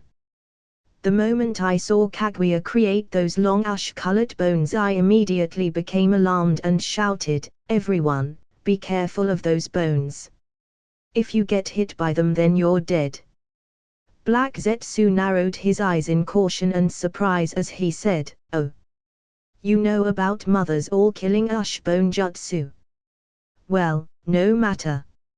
You're right, if you get hit then it's certain death. So die." Kaguya quickly pointed one of her bones at me and with great speed it shot forth towards my chest. I quickly flew to Haku's location, successfully dodging her attack. In the next moment a large white bone spear flew through the air, aiming straight for Kaguya's head. Before it could make contact, her hair flung out and caught the bone spear. She then grabbed it and squeezed, crushing the bone spear into dust as she commented, "This technique is very similar to my all-killing Ushbone jutsu. However, it is greatly inferior in its ability to kill." Kimimaro frowned as he watched how easily Kaguya defended against his attack. He took a deep breath and thought, "We have to defeat Kaguya at all costs. She's too dangerous and powerful. If we don't go all out, then we'll end up losing. Even though I don't know what the side effects will be yet, I don't have the luxury to think about it. I have to use the complete 9 dragons breathing technique if I want to be useful at all in this fight." Kimimaro closed his eyes and took a deep breath as he felt the surrounding natural energies enter his body.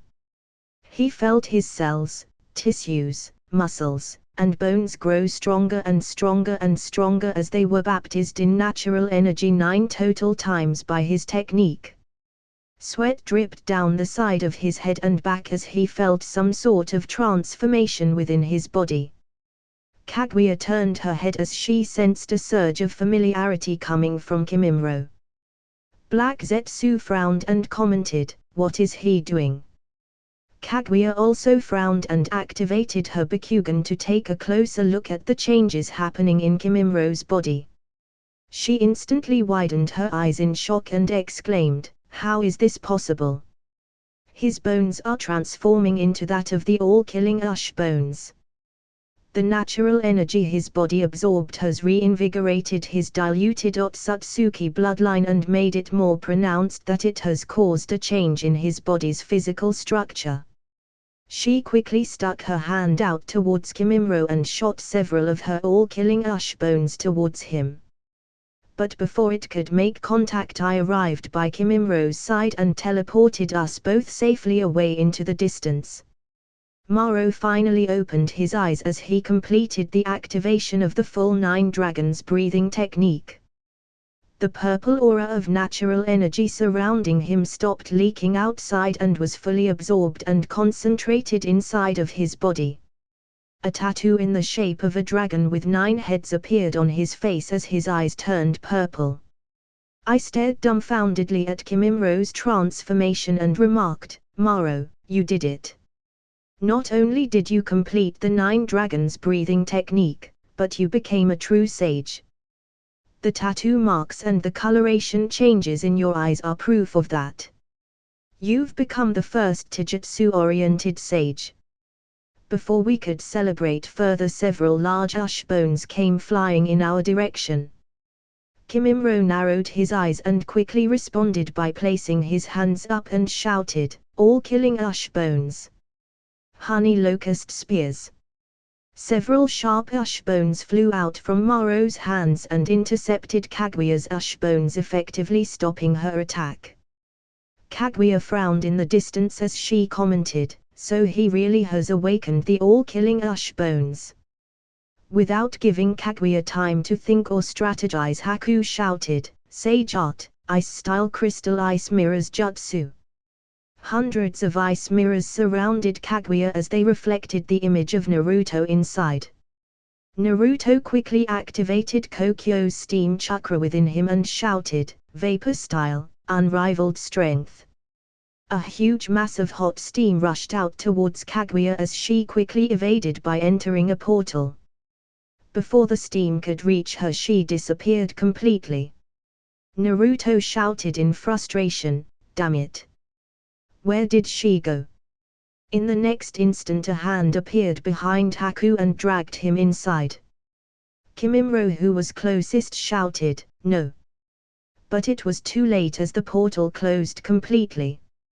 Haku glanced around him as he noticed that he was back in that lava-filled cave and quickly activated his ice crystal mirrors jutsu. One mirror appeared beneath him and another mirror appeared by the wood platform that Izaya had created previously. He quickly went through the mirror and popped out of the other safely on the wooden platform.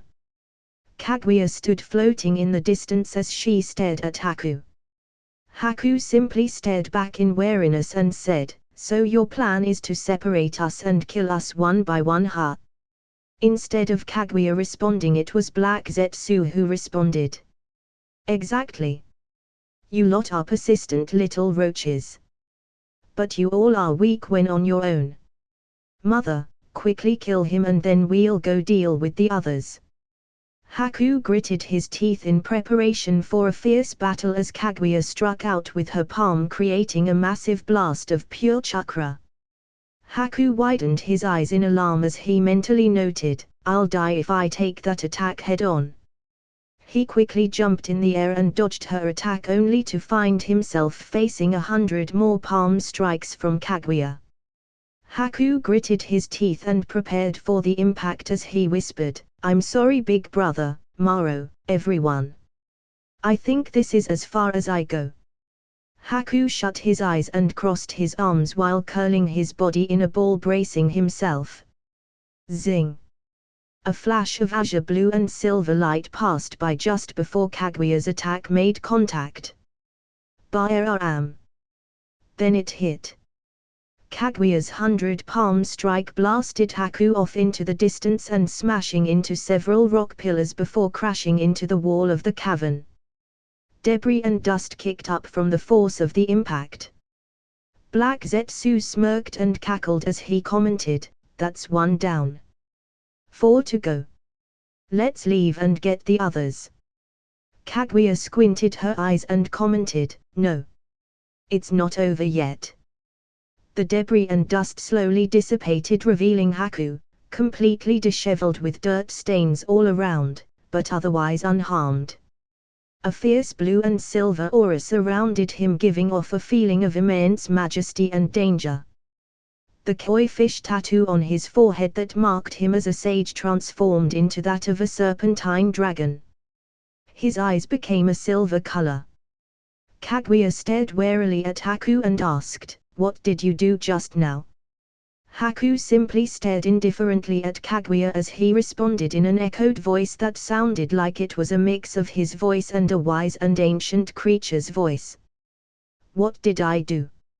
I simply lent this child a bit of my power."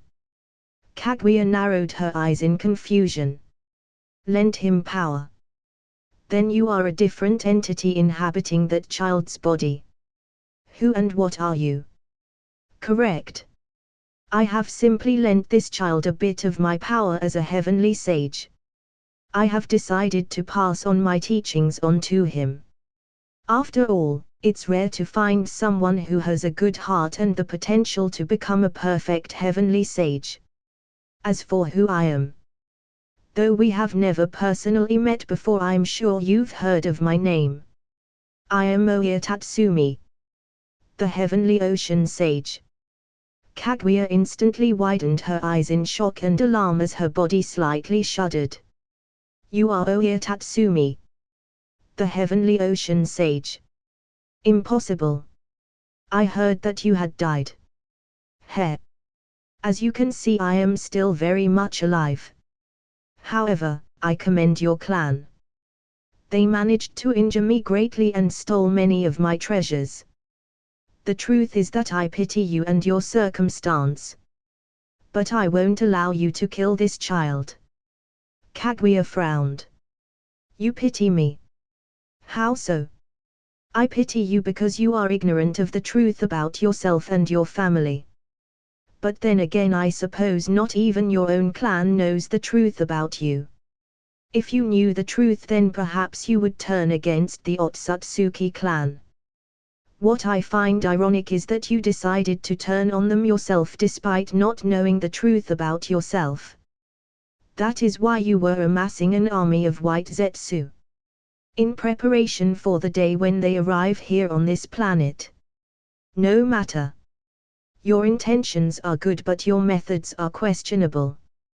Besides, Even if you had succeeded in amassing an army of white Zetsu, they do not possess the strength capable to combat your clan. This you should know well. Kaguya clenched her fist and responded, then what should I have done? Nothing. They will come. And when they do, they will destroy this planet and steal its chakra fruit, leaving nothing left. Oya Tatsumi stared at Kaguya with his silver bright eyes filled with great wisdom and power and responded, yes. They will come. But you alone will not be able to stop them. Why not work together with the shinobi of this world? Kaguya scoffed. Impossible. They are greedy creatures who do nothing but stab each other in the backs at any chance they can get for more power. It is best if I control the flow of all chakra. Only I know how to best use it. Oya Tatsumi shook his head in disapproval. Then there is nothing more to discuss. I shall side with this child and place my faith in that of shinobi. Kaguya frowned and responded, then you will perish along with them. Boom! Kaguya struck out with all her might as she formed a fist and shouted, 80 God's vacuum palm. Oya Tatsumi quickly said, Haku. I am returning control of your body to you. I have lent you my powers as a heavenly sage, but it won't last very long. Amen. Haku quickly acknowledged. He pulled back his fist and shouted, Heavenly Sage Art, Ice-style frozen fist. A mass of cold icy air condensed around Haku's fist as he punched out with all his being. Wham! A giant snowstorm erupted from Haku's punch, effectively intercepting Kaguya's giant 80 fists. Kaguya widened her eyes in shock. Impossible. He was able to neutralize my attack. What kind of power did Oya Tatsumi lend him? Haku was also shocked and mentally exclaimed, so this is the power that a perfect heavenly sage can grant someone. Swish! Haku quickly turned his head as he felt the presence of someone appear next to him and exclaimed in surprise and emotion, Big brother. I huffed and panted as I slowly steadied my breathing and felt my chakra drastically drain away from me. Haku. Huff. Are you okay? Huff. I felt Haku slowly sit me down against the cavern wall and say, Big brother. You came for me. I thought I would never get to see you or Maro again. I felt my heart clench. Haku. Of course I came. I wouldn't leave you all alone. I promised to protect you and Maro. Haku silently nodded and quickly wiped away a tear from his eye before refocusing and said, Just wait here and recover, big brother. I'm a lot stronger right now because I received some help from the master of Ryugajo Palace. Before I could respond, Haku disappeared and dashed off into the distance. I widened my eyes as I finally took notice of the drastic changes surrounding Haku. There was an azure and silver aura flowing off of his body and his eyes were a bright silver color. The tattoo on his forehead bore the mark of a serpentine dragon and he was flying. He was actually flying in midair. I rubbed my eyes just to make sure I was seeing things correctly. Haku can fly. What's with this aura around him? It feels vastly different than anything I ever felt before. Both majestic and incredibly dangerous. Boom. Bang. Boom. Bang. Flashes of silver and blue light flooded the entire area as Haku engaged Kaguya in a battle unlike any ever seen before. I gripped tightly onto the wall so as not to fly off into the distance from the force of the residual impact of their battle. I stared in awe at their fight and wonderment. It was at that moment that I heard Senko's voice inside my head. Incredible. He must be using the power of a heavenly sage. The aura feels very familiar. If I'm not mistaken, then this power must be from the heavenly ocean sage Oya Tatsumi. I never imagined that he too would be alive and survived the heavenly purge. I furrowed my brow in confusion and asked, "What? Heavenly Ocean Sage? Oya Tatsumi? Heavenly Purge? What's going on, Senko?" "Izaya, I should ask you what's going on. After I helped you evolve your main Gekyo into that of the Eternal, I went straight to sleep. Now all of a sudden a member of the Otsutsuki clan has appeared. And it just so happened to be Kaguya at that. I only became more confused with every word Senko said." "Senko, you know about the Otsutsuki clan and about Kaguya. You still haven't answered my previous questions." Senko let out a breath of seriousness before responding. "Listen carefully, Izaya. I still haven't fully recovered. It's because I keep waking up to lend you some aid. I estimate that it'll take about a year for me to truly recover enough strength where I don't need to sap any of your power to survive. I don't have much time before I need to go back to rest, so an in-depth explanation on your previous questions will have to wait once I've recovered. But to start, first, your brother Haku is using a powerful technique known as Heavenly Sage Mode. It's an ability that only a few rare beings in the heavenly plane knew how to use. From what it looks like, your brother Haku is borrowing some power from Oya Tatsumi. His Heavenly Sage Mode will only last for another minute, maybe two. He isn't accustomed to its power yet, and so he can only fight Kaguya to a draw. He can't kill her. Once his power runs out, you'll need to teleport both him and yourself out of here to safety." I frowned as I listened to Senko's explanation. I'd like to do that, but I only got to this dimension thanks to Naruto lending me some of his chakra. I only have enough chakra to send one of us out of here. I have been amassing chakra from you over the past few months. I haven't had the chance to use it all yet, so I'll lend what's left back to you. That should be enough to send you both out of here. But once again, it'll take longer before I recover. But it can't be helped with your current situation. I'll do you one more favor. I know you have the skill to sense and absorb natural energy, but you lack a proper transformation system to become an actual sage. I'll teach you the pathway system to circulate natural energy so you can become a Four Divine Symbols sage. That should help you a little in your fight against Kaguya. Now get ready." I simply nodded my head and stood back up as I felt Senko pass on some information to me.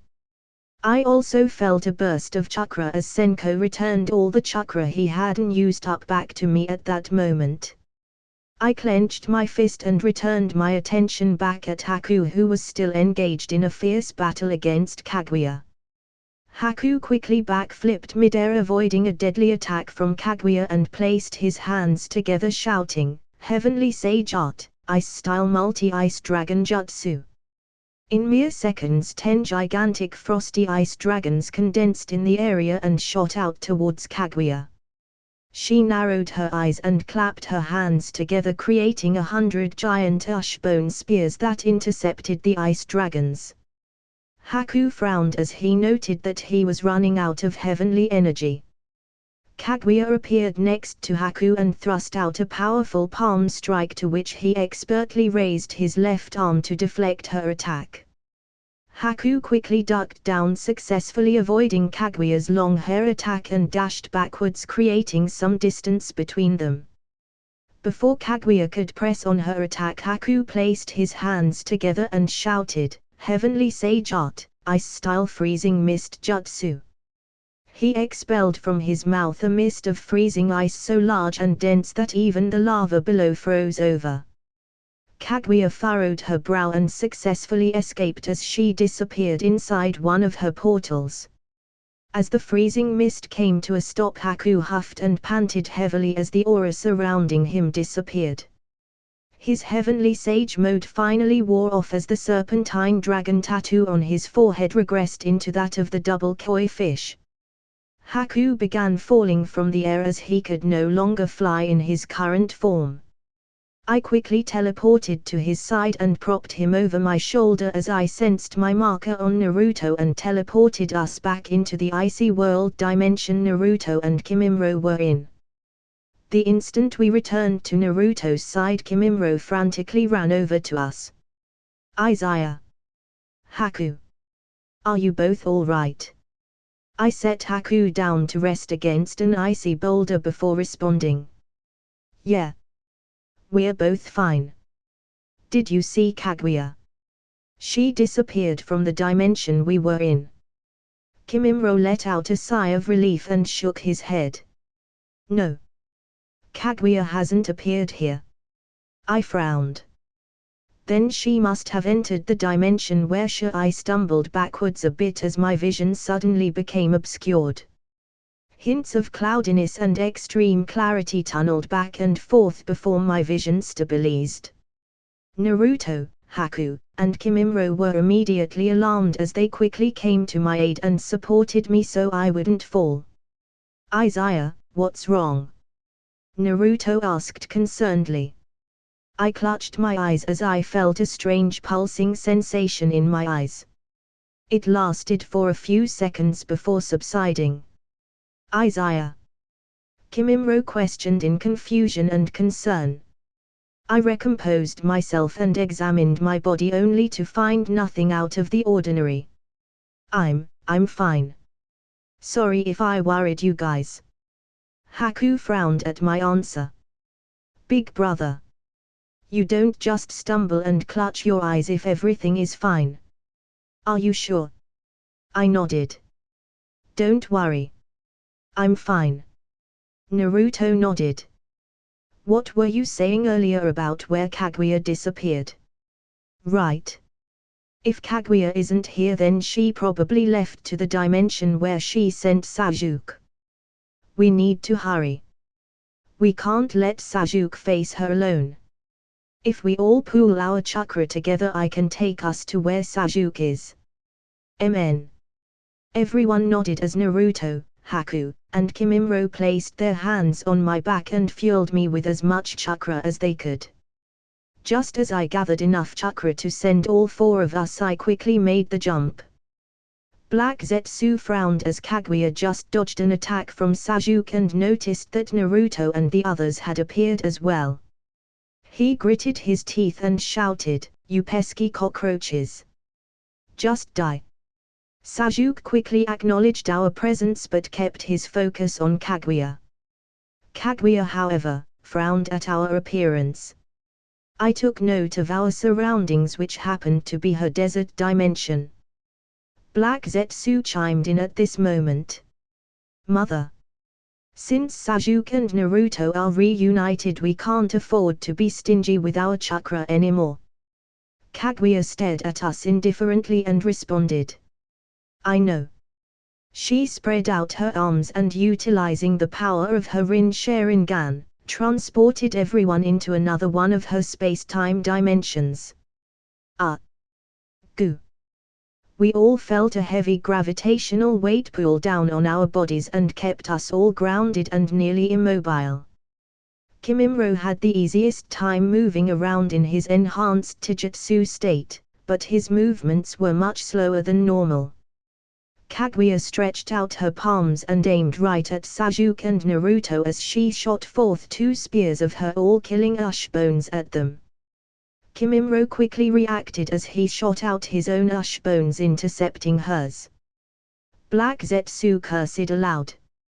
Damn you! Mother, with his enhanced Taijutsu state, the gravity isn't affecting him as much. You should get rid of him first and then kill Sasuke and Naruto. I frowned as I heard what Black Zetsu said and retorted, You think I'll let you hurt Kimimro? Think again. I placed my hands together and quickly absorbed the natural energy around me according to the way Senko had instructed me earlier. In mere moments, 4 circular symbols appeared on my forehead with the bottom circle containing the mark of a phoenix inside. 4 divine symbols: Sage Mode, Sage Art, Wood Style, Wood Dragon Jutsu. A wooden dragon quickly erupted beneath Kaguya, but before it could ensnare her, the world around us transformed once again as she transported us to a different space-time. This removed the heavy gravity from all of us, allowing Kaguya to quickly fly upwards to avoid being caught in my jutsu. She floated there in the sky, staring down at all of us with a hint of frustration in her eyes, while the rest of us rejoiced from having the heavy gravity off of our backs. Haku stared at me for a moment before commenting, "Big brother, I didn't know you could use Sage mode." I couldn't. But let's just say a friend helped me out. I took note of our new surroundings, which was a land filled with giant pink-striped mountains and hills, and thought, this is the center of all of Kaguya's space-time dimensions. A palpable tension passed between us and Kaguya as we all stood in silence thinking about our next plan of action. In the next instant, Sasuke immediately activated his perfect Susanoo and shot into the air as Naruto created a giant Kurama and also flew into the sky. Haku gritted his teeth and placed his hands together, shouting, "Sage Art, Ice-style Grand Ice Dragon Jutsu."